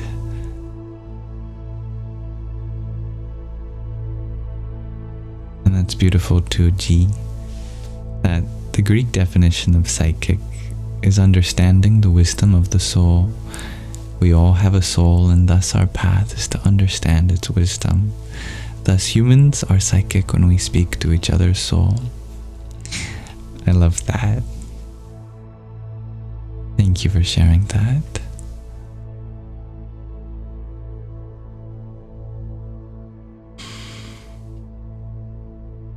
Now that we have been live for a good time so far, we can begin to think about wrapping things up. But I'll stay for longer, since I know some people who want to be here just got here.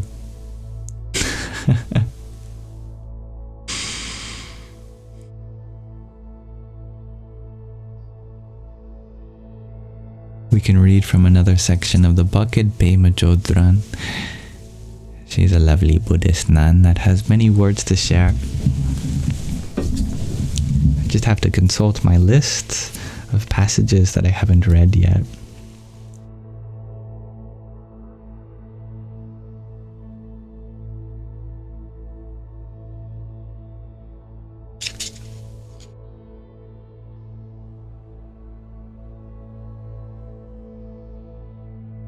I don't think we've read number 71 yet, which is a very short one. So let's read that together. Yay, Pema shares Danswela. I am excited too, and I'm happy you're excited. Good night, dear Athena. You did miss the Manipura exercises, Amber, unfortunately, but I'll upload the recording of that as always.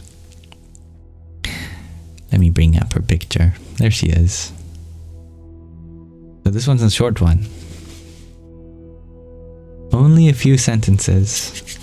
It'll very much leave us wanting more, but this one's number 71. Oh, the only reason we don't open our hearts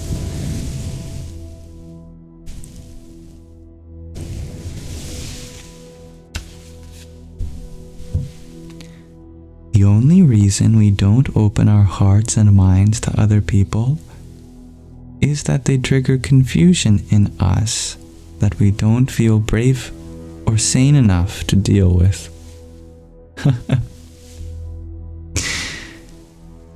To the degree that we look clearly and compassionately at ourselves, we feel confident and fearless about looking into someone else's eyes.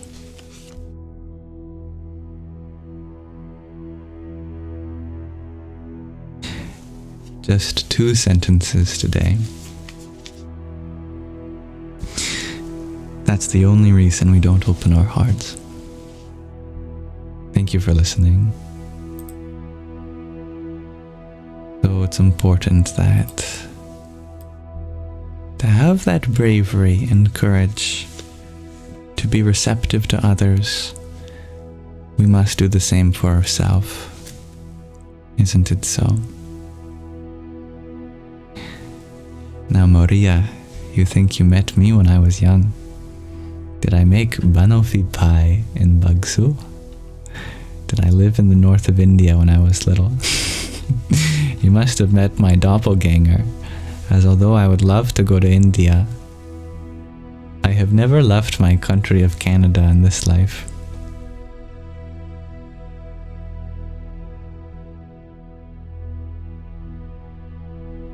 And hello, Renvok. I'm glad you like that cute little book. I like it too. And hello, Nathan.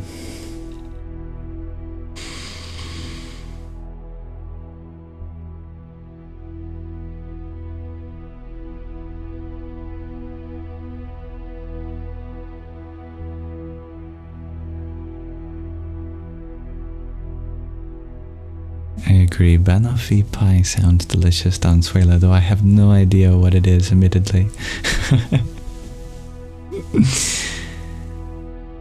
Amber, you shared that reading actually makes you view your guru differently. Maybe you trigger in him in a way that he needs to heal more deeply. Maybe you need to integrate for both of us. That's very interesting.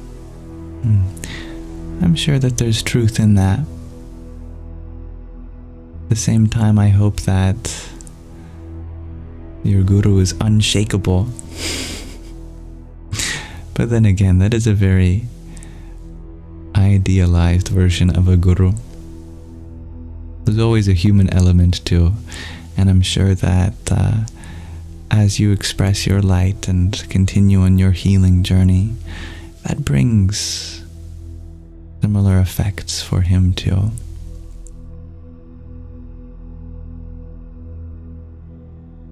Donsuela, you share that you're guessing it's banana and toffee. Oh. Don Suela, you share that you're guessing it's banana and toffee. Oh, Renvox, thank you for your disco love. Om Namah Shakti Shivaya. Amber, you share that he seems disturbed by your immense lack of self-love that comes up. You take it as rejection, but maybe it's not that he's rejecting you, he's rejecting his own shadow. That's very interesting.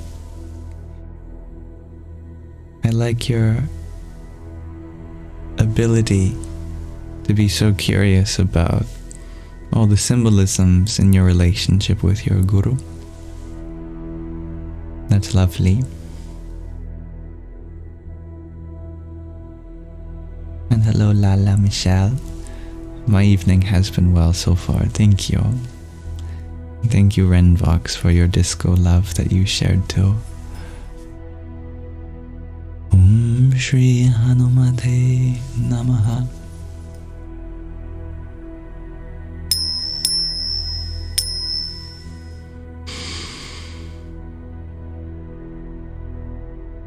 Amber, you feel incredibly deeply, and Spirit told you that gurus experience the enlightenment of their disciples within them.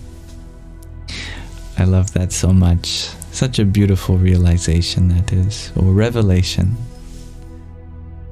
And hello, Judah girl.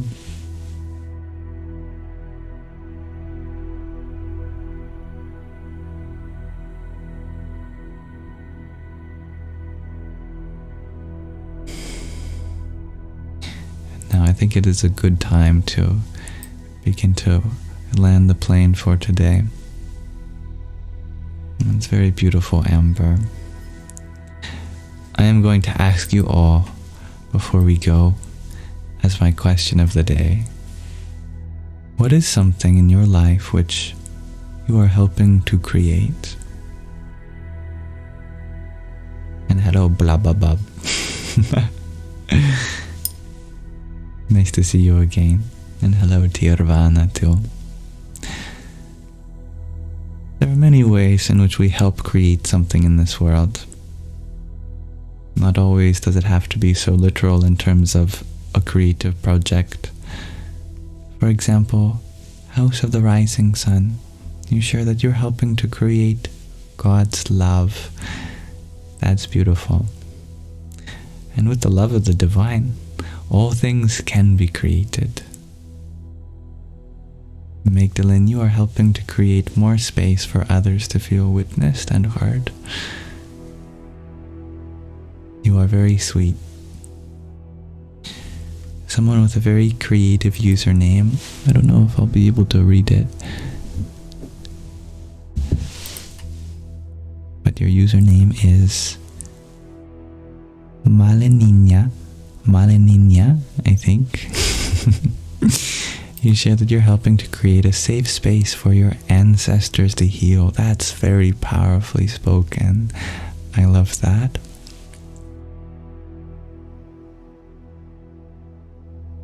Camshaft, you share that we must not forget the power of the moon. Being that it's full, it brings out emotions. Absolutely. The moon is the symbol of change. Just as it changes our tides, and its phases are always changing, so do we experience great change. Renvox, you are helping to create the next generation be the best they can be. I love that. Irvana, you ask if I have any advice on fearing getting bad grades. That's the essence of karma yoga. And I made a recent video on karma yoga, and I was going to use the example of being afraid of bad grades. It's very simple, but we can spend a lifetime refining this idea. Right now, you are a student, and you have made a mistake. Sorry to tell you this. The mistake is not the bad grade. It's that believing that you're defined by them. That getting good grades is what it means to be a good student. In reality, being a good student means to do your best, to apply yourself. And you might say that that's how I get good grades, and you'd be right. But sometimes other variables happen, and even though we do the best within our capacity, we get a bad grade. And taking those elements that are out of our control into account, we understand that what it really means to be a good student is to apply yourself to the best of your abilities. And for one person that might mean getting a C, whereas for another it means an A. Have reasonable expectations about what's achievable for you, given everything else that could be going on for you, for your classmates, for your teacher, for your school, for your country, for your family. As long as you apply your best effort, then it doesn't matter what grade you get, because a student's worth truly cannot be measured by a number, by a letter. It is measured in the intensity and the fervor to which you give your effort. And with that, I know you are a good student. Consuela, you shared that you honestly need to think further on this question. Will take as long of a moment you need, and you can even get back to me at another time too. Thank you, Elle, for the heart me you shared as well. Radhe or Radhe. Back to the question of the day. What are some other people working on? James, you share you are helping liberating all of humanity and contribute to the dream and make the first mega structures. Wow, sounds like you have a big vision. And I love that. Adrian, you don't know what you're creating. Well, even by acknowledging that, you're creating the space to find out. Amber, you are helping create self-love through self-awareness and boundless compassion that heals the pain of others through your awareness.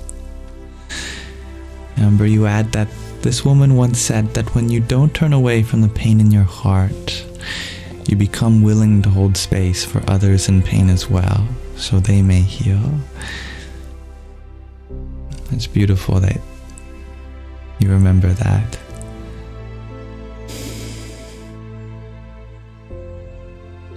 Chloe, you're helping to create a space for healing for yourself and others. And hello, Colette. You're the girl you're helping create personal knowledge on being open-minded and principles over personalities, being positive. Many P's in that sentence. I like that. Good plosive alliteration. I'm happy you liked that video on Karma Yoga, Judah girl. And you like to think that the game of chess, how you are 3 moves ahead, and after watching the Karma Yoga video, you're becoming more aware of all outcomes. That's a great analogy. I love that. Natasha, you had asked if we can all pray together. Absolutely. In fact, let's end our live stream with that. I'm just going to read a short section from our book, and then that can be our prayerful meditation for tonight.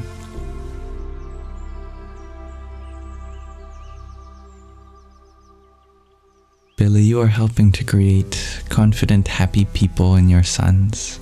I love that. Lala, you share that you're lost right now because you resigned because you're so sick.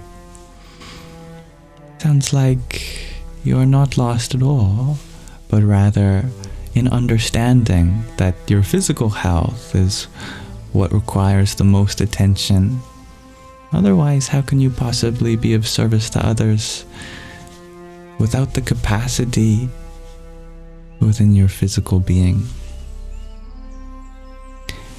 Much love to you, Judah girl. Thank you, Elle, for another finger heart, and Mahina for your rose. Jessica, you're trying to walk with the divine in as many moments as you can. That's so beautifully put. I think this chat can be like a poem sometimes, and you are absolutely exhibiting that quality now. And G to infinity, you are creating the life you wish to live daily in small ways, and by your interactions, you will create the energetic ripples that raise the consciousness of our planet.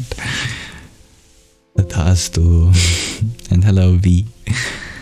Nice to see you.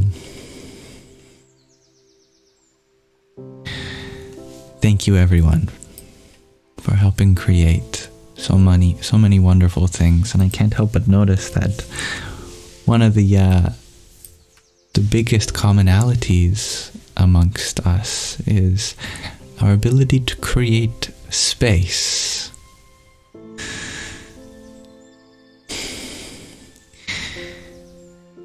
That goes to show that the source must be presiding within you, because that is how our universe began. First with space, and then all the things that were inspired by that space were born from that womb.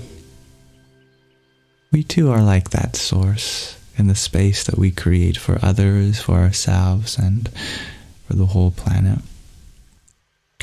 And dear Dvana, you ask, what are we defined by? That's something you get to choose for yourself in each moment. And no matter what definition you give to yourself, always will there be an experience that breaks us open to higher and higher realities, bigger and bigger, more inclusive definitions. Thank you, Elle, for another half a dozen team bracelets too. It's nice to be a part of a team. Hare Krishna.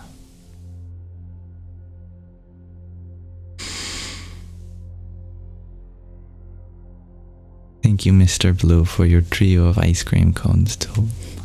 That rhymed. Om Dum Durgaya Namaha. So, as I said, I'd like to do another reading with you. And then we'll do a prayerful meditation to end this live stream. Today we're starting a new chakra. My favorite chakra.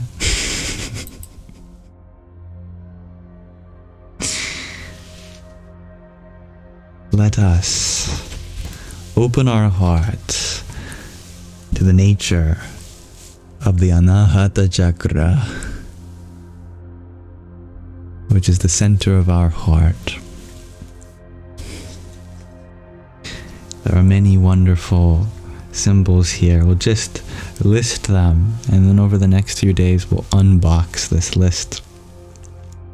But I'd like for you to spend a moment to observe what you can see here.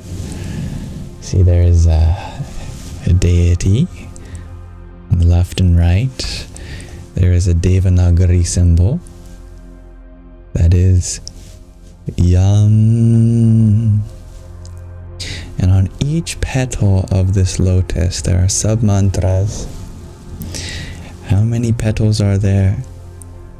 1, 2, 3, 4, 5, 6, 7, 8, 9, 10, 11, 12. 12, I think, if I counted right. And below there seems to be an animal. Some kind of horned being. Alright. So of course the position within the body is in the center of the chest, at the level of the heart. Now that's very interesting. Normally it's described as green, but here this yogi, who's certainly qualified to give his experience, shares that the color is sky blue, which represents purity, freedom, expansiveness, infinity, and orange and green, which represent the radiation of the fire from the Manipura Chakra. We heard that the Manipura, the solar plexus chakra, was orangey yellow, but it had a radiating green aura that contains the heart chakra within its field. It represents the tattva, the element of vayu, air, which represents movement, energy, touch, and sensation. Its mantra is my name. Yam. And the sub-mantras as we go around the lotus are Gum, Khum, Gum, Ghum, Ngum, Chum, Chum, Jum, Jum, Nyum, Dum, and Tum.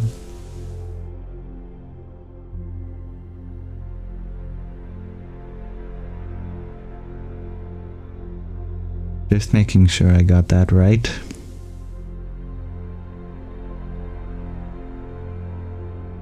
Yes, I believe I did.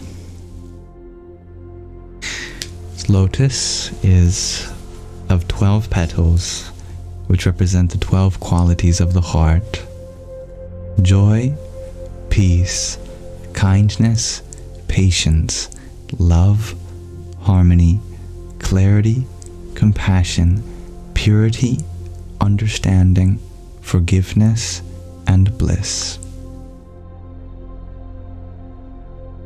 The animal that we saw is an antelope, which represents its vigilance, speed, and sensitivity. The divinities that we saw are Shiva and Shakti, consciousness and nature.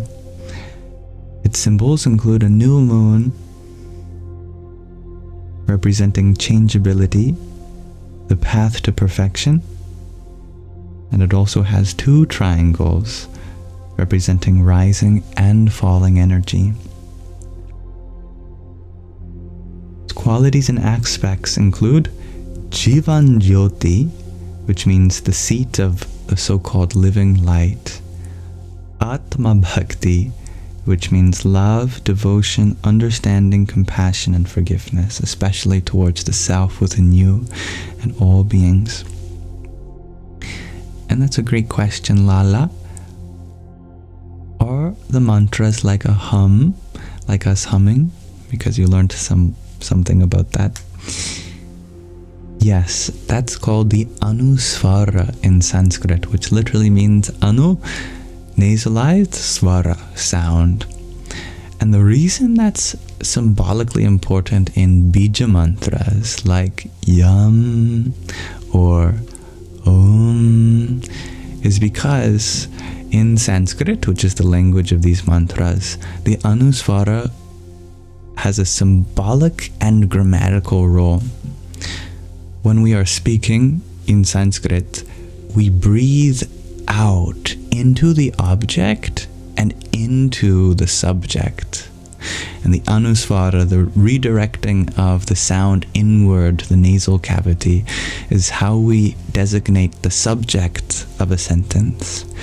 In English, the grammatical rule for the subject is just whatever's at the first part of the sentence. If I say, I love you, just because I comes before love, that means I am the subject. And because you come after the love, then that means you are the object. But in Sanskrit, you can rearrange the order as long as you hum while addressing the subject and breathe out while addressing the object of the sentence. So, while humming in a mantra, we are referring to the subject of our experience, the witness, the source of this perception itself. And I think that's very beautiful. thoughts, we are literally redirecting our sound energy inward.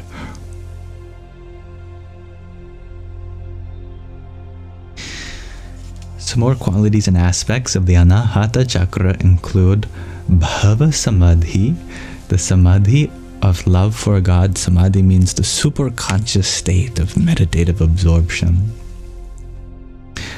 Sankalpa Shakti, which is the power of wish fulfillment. Mantra Shakti, the power of words. Ajapa Japa, which is spontaneous, constant repetition of mantra. The seat of feelings and emotions.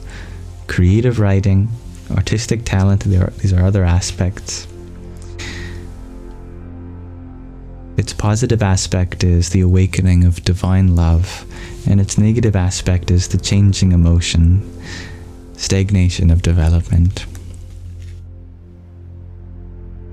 Its prana, its vital breath, is the prana, the breath.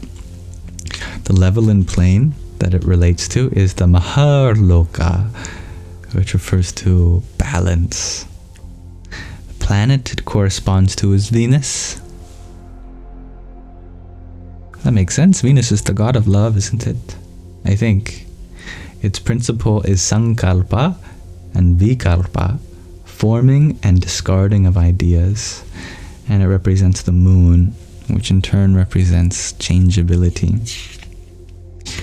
Its precious stone is sapphire, its metal is copper, its mineral is potassium, and its characteristic is moha, which means a lack of vision or perception as a cause of attachment.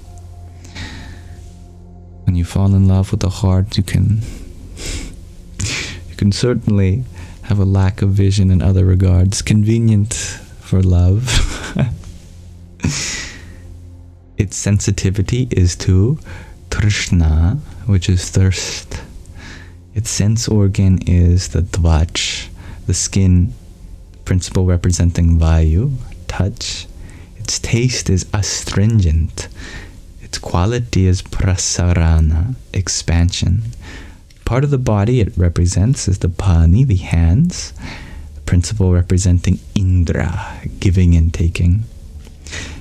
The secretion representing it represents is Svedha, perspiration. The gland it corresponds to is the thymus.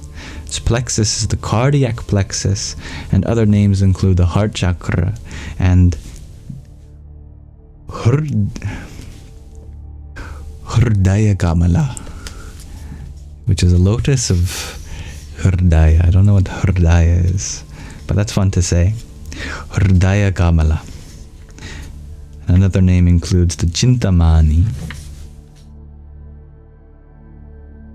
Alright, let's just do a little introduction to the heart chakra. The Anahata Chakra. Anahata Nada means unlimited, infinite sound. The Anahata Chakra is one of the most beautiful and richest chakras and invites us to dwell longer in its inexhaustible treasures of delightful feelings and experiences. It is located in the region of the heart, in the center of the chest, and this is why it is known as the heart center. And it is not without reason that the heart is regarded as the symbol of love, for the Anahata Chakra is the seat of love. Just as love is infinite, so also is the Anahata Chakra, and the extent of the radiance of the Anahata Chakra depends upon the depths of our relationships.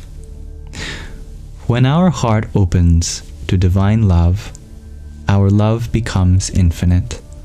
We find numerous sayings in general use about the boundless nature of the Anahata Chakra. To have a big heart, the heart as deep as the ocean, to have a place in the heart for everyone.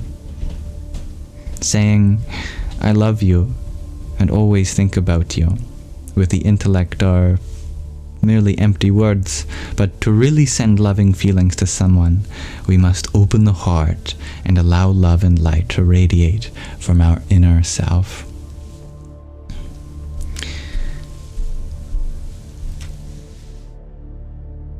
And we're about to go to an episode described in the Ramayana, a great Indian epic. But before going into that, we'll pause our reading of the hidden power in humans there for now,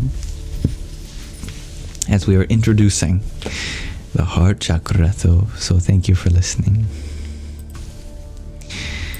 Now, speaking of the heart chakra and love, Indigo, you share that you are in need of some healing energy.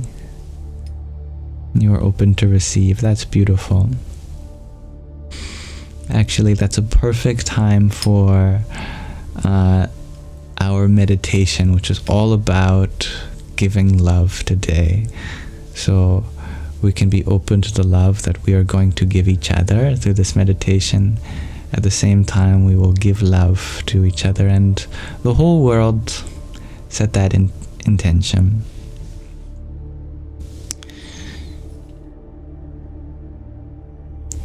And thank you for being open.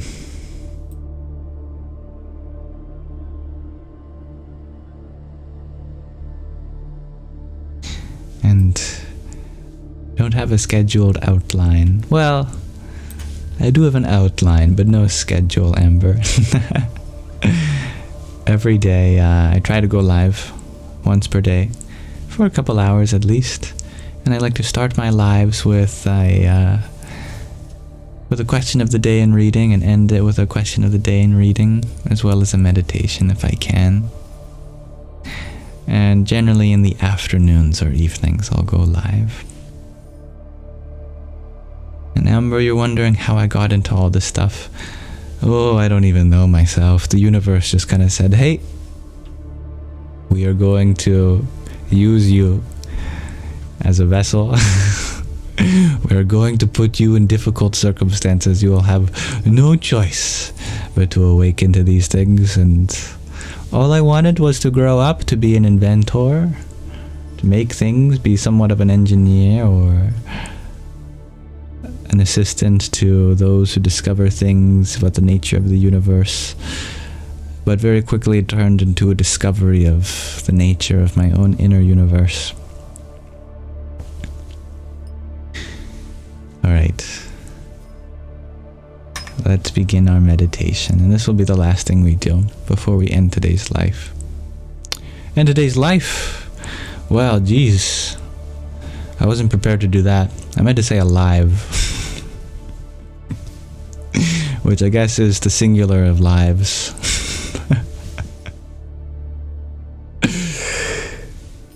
Oh boy. Alright.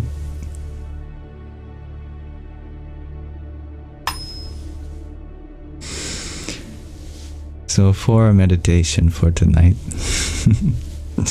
we will just find ourselves in a position that is most comfortable. Particularly in a way in which you feel confident and supported, where we drop our shoulders and make our chests face the air, the sky, and we feel all of the space that exists above us, surrounding our world. What a great medium there is for the transference of energy. Today we become perhaps amplifiers of all the love within our heart.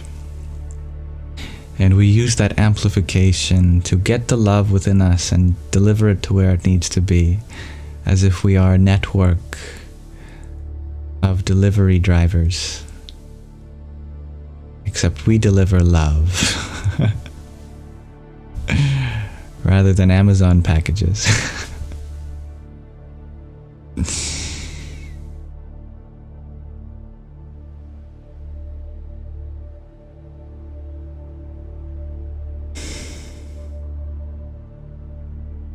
In order to feel love, we have to be open to giving it too.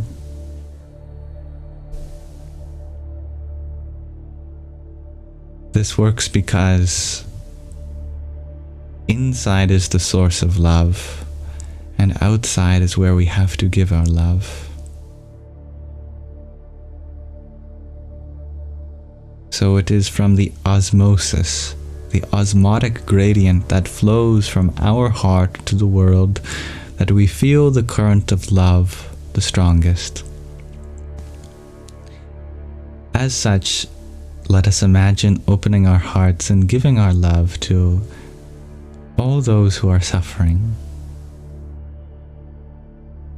those who are going through illnesses, those who are in hospital beds,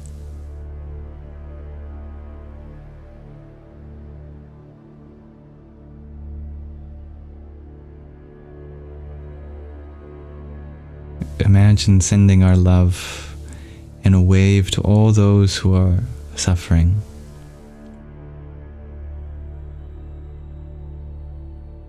Imagine such a powerful force of love radiate from you that you hope that those in all the hospitals in the world right now are suddenly immersed in a deep feeling of trust that whatever happens, they will be okay.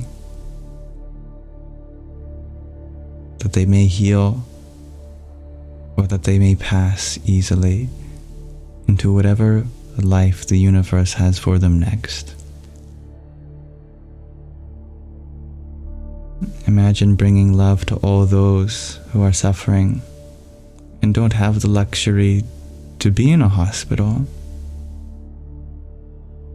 that don't have treatment available to them, that those who are in war-torn countries or in disheveled areas and they are displaced from the ability to get the help that they need.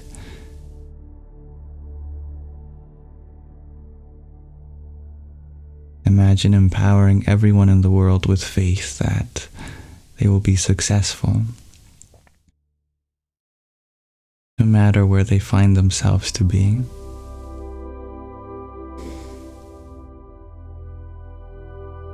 Imagine your heart like a speaker that reverberates with the soundless silence of love as it spreads far and wide across the whole of this world.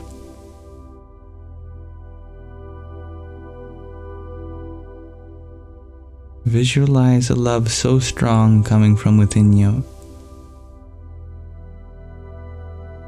that even an uncontacted civilization can feel your love.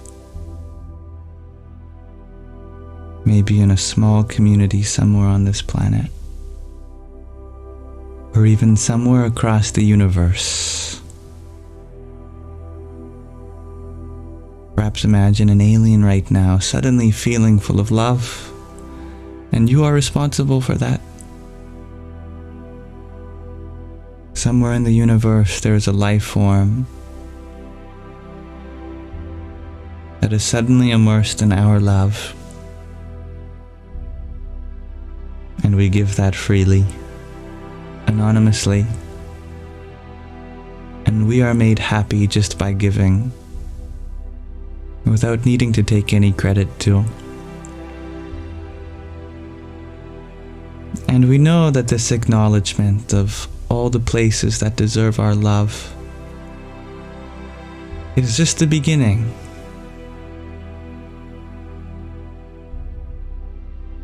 And one day these seeds of love may blossom into us giving in other ways through charitable or humanitarian activity, where we put ourselves directly in front of those who need our help.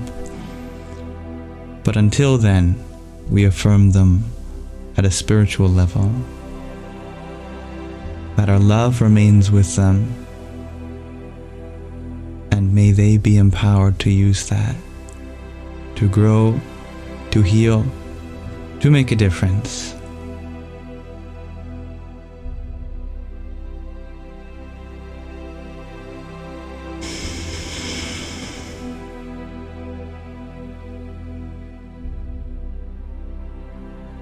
And feel all that love you have to give to everyone in the universe. Imagine that love permeating all of the blades of grass, all of the mushrooms, all of the single-celled organisms, all of the trees. Imagine a love so powerful even a rock could feel it. Perceive in you the ability to give love to even an atom and make the whole universe echo with the sentiments of your soul.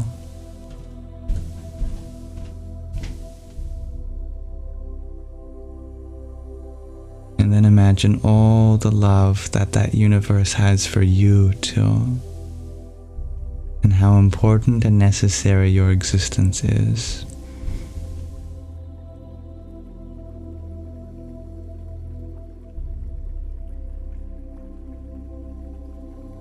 And we'll end on retracting that love, or rather retracting the doors of our heart, but still let that love remain with every place that we've given it. Because we recognize that having an open heart can be a vulnerable experience. And we can provide ourselves some solidarity to be safe until the next time we open our heart again to give. Which you can do at any time, by the way. Feel a resolution in the heart that your love has gone where it needs to go. And if your eyes were closed for this time, you can rub your hands together. And through the power of friction, make the skin nice and warm and bring it over your eyes. Feel the warmth on your eyelids. Gently rub them, blink a few times, and awaken.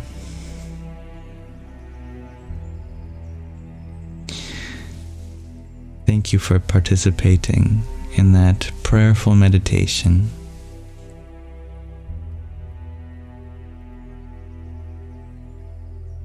May your love have a deeper effect than even our own mind may believe.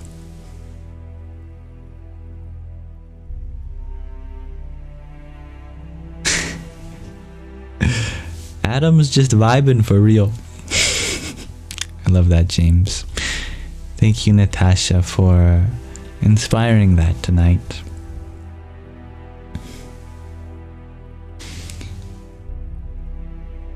I almost misread what you shared, Lala. I thought you said, I wish you could hire me to help you set up your nervous system. I was thinking the same way you hire someone to set up a sound system, to set up your electrical system, to set up some kind of system in your home. A little guy comes in your body. All right, this nerve needs to go over here. There needs to be this amount of potassium ions ready for the firing. This amount of sodium ions. Here. That thing should be firing. That synapse. Too close together. Pull it apart a little bit. Just like that. Where are my neurochemicals? Be very funny to set up a person's nervous system. You know, our nervous system has two sides to it. Well, I guess three, you could say. It has a sympathetic nervous system, which is responsible for the fight or flight response. And if you're feeling anxious or on edge, then, you know, your sympathetic nervous system is working. It doesn't mean there's anything wrong with your nervous system. It just means that right now the sympathetic side is active. But there's also the parasympathetic nervous system. And that's responsible for the rest and digest response. Sometimes it's difficult to engage in that side of our neurology, but it is possible. Pranayama is a great technique since our parasympathetic and sympathetic nervous systems correspond with the symmetries of the body, depending on what nostril you can breathe through at that moment. And doing different meditations that allow breath to pass through one side of the nose or the other can help us go from the sympathetic to the parasympathetic. And there's also the central nervous system. Finding a kind of centering is important too. And you're very funny, James Neutron. Your nervous system. That's funny. Thank you, Ping Medina, for the heart me that you shared too. Radhe Radhe. And with that, we'll begin to wrap up our Sangha today. So I will say good night, or good morning, or good afternoon, good evening, whatever time of day it is for you.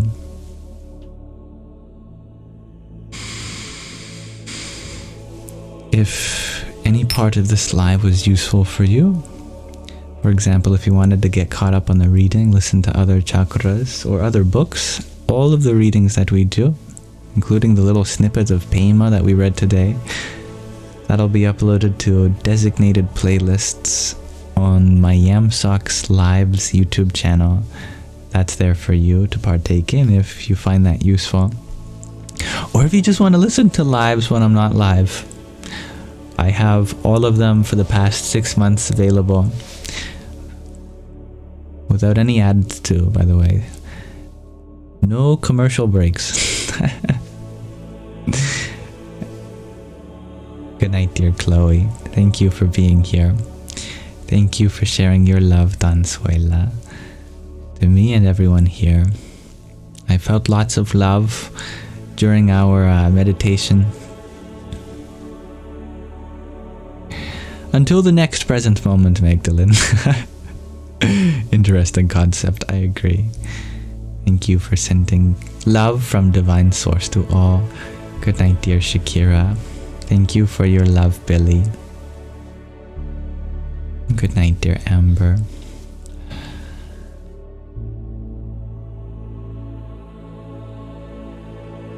Hopefully, soon I'll upload the 12th chapter of the ASMR Bhagavad Gita reading that I did yesterday. Just have to edit it, then upload it after it's rendered. In case you want to listen to that, keep an ear out for it. All of my platforms are linked in the link tree in my bio. And all of my inboxes on other platforms are open in case there's a question that either can't fit in a TikTok comment here or is too personal, or if you just feel like it would be better if you asked it over Instagram or Telegram or WhatsApp or email or whatever suits your needs best. Good night, Storbees Mads. Good night, Steven.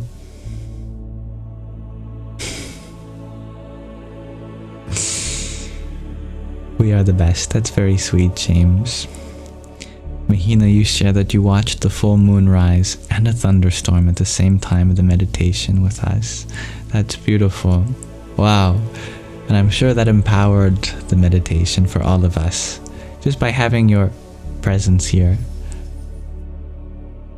You're very welcome, dear Billy. The chapter system is something I've developed with the help of technology, the computer programs I've written to be able to extract the audio and partition it, transcribe it, and then parse it into chapters. So if you ever wanted to listen to something really specific, you don't have to listen to the whole live stream. You can just open the chapter system in the description and click on exactly the timestamp down to the minute with a relevant title. Amber, you're wondering what microphone is this? This is called a Blue Yeti. A Blue Yeti. but I'm also running it through a soundboard, a virtual soundboard called Voice Meter Potato. And on Voice Meter Potato, I'm messing with the equalizer settings to bring out different frequencies and for noise reduction. So I try to take good care with my father as a musical inspiration. Having a musician as a father helps make sure I have good music and good sound quality.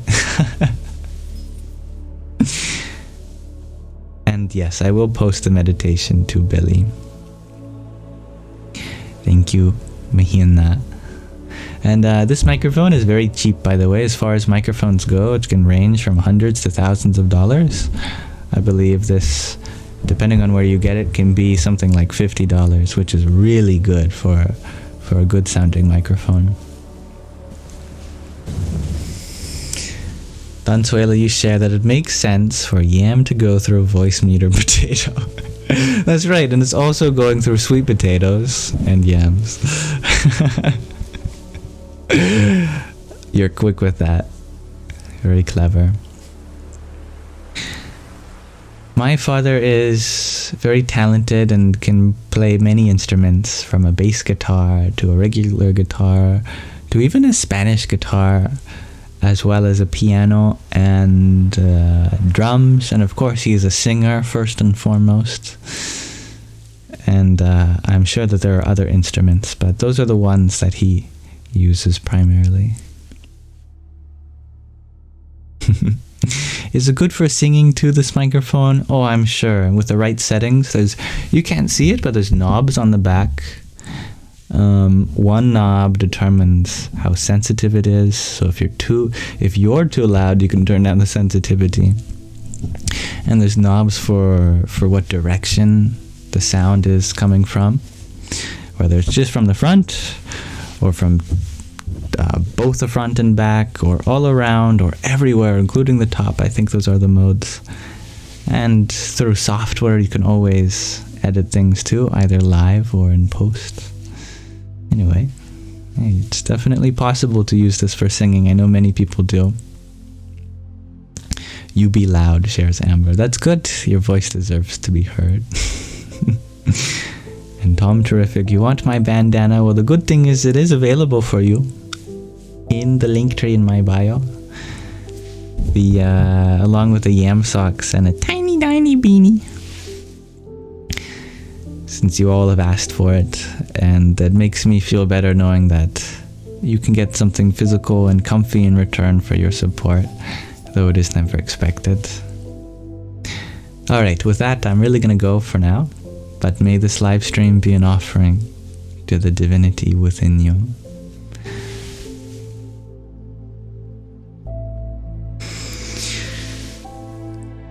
And may you all have a wonderful rest of your present moment. You are all so beautiful, and may your beauty continue to be unfolded by the witnessing of those around you. Namaste.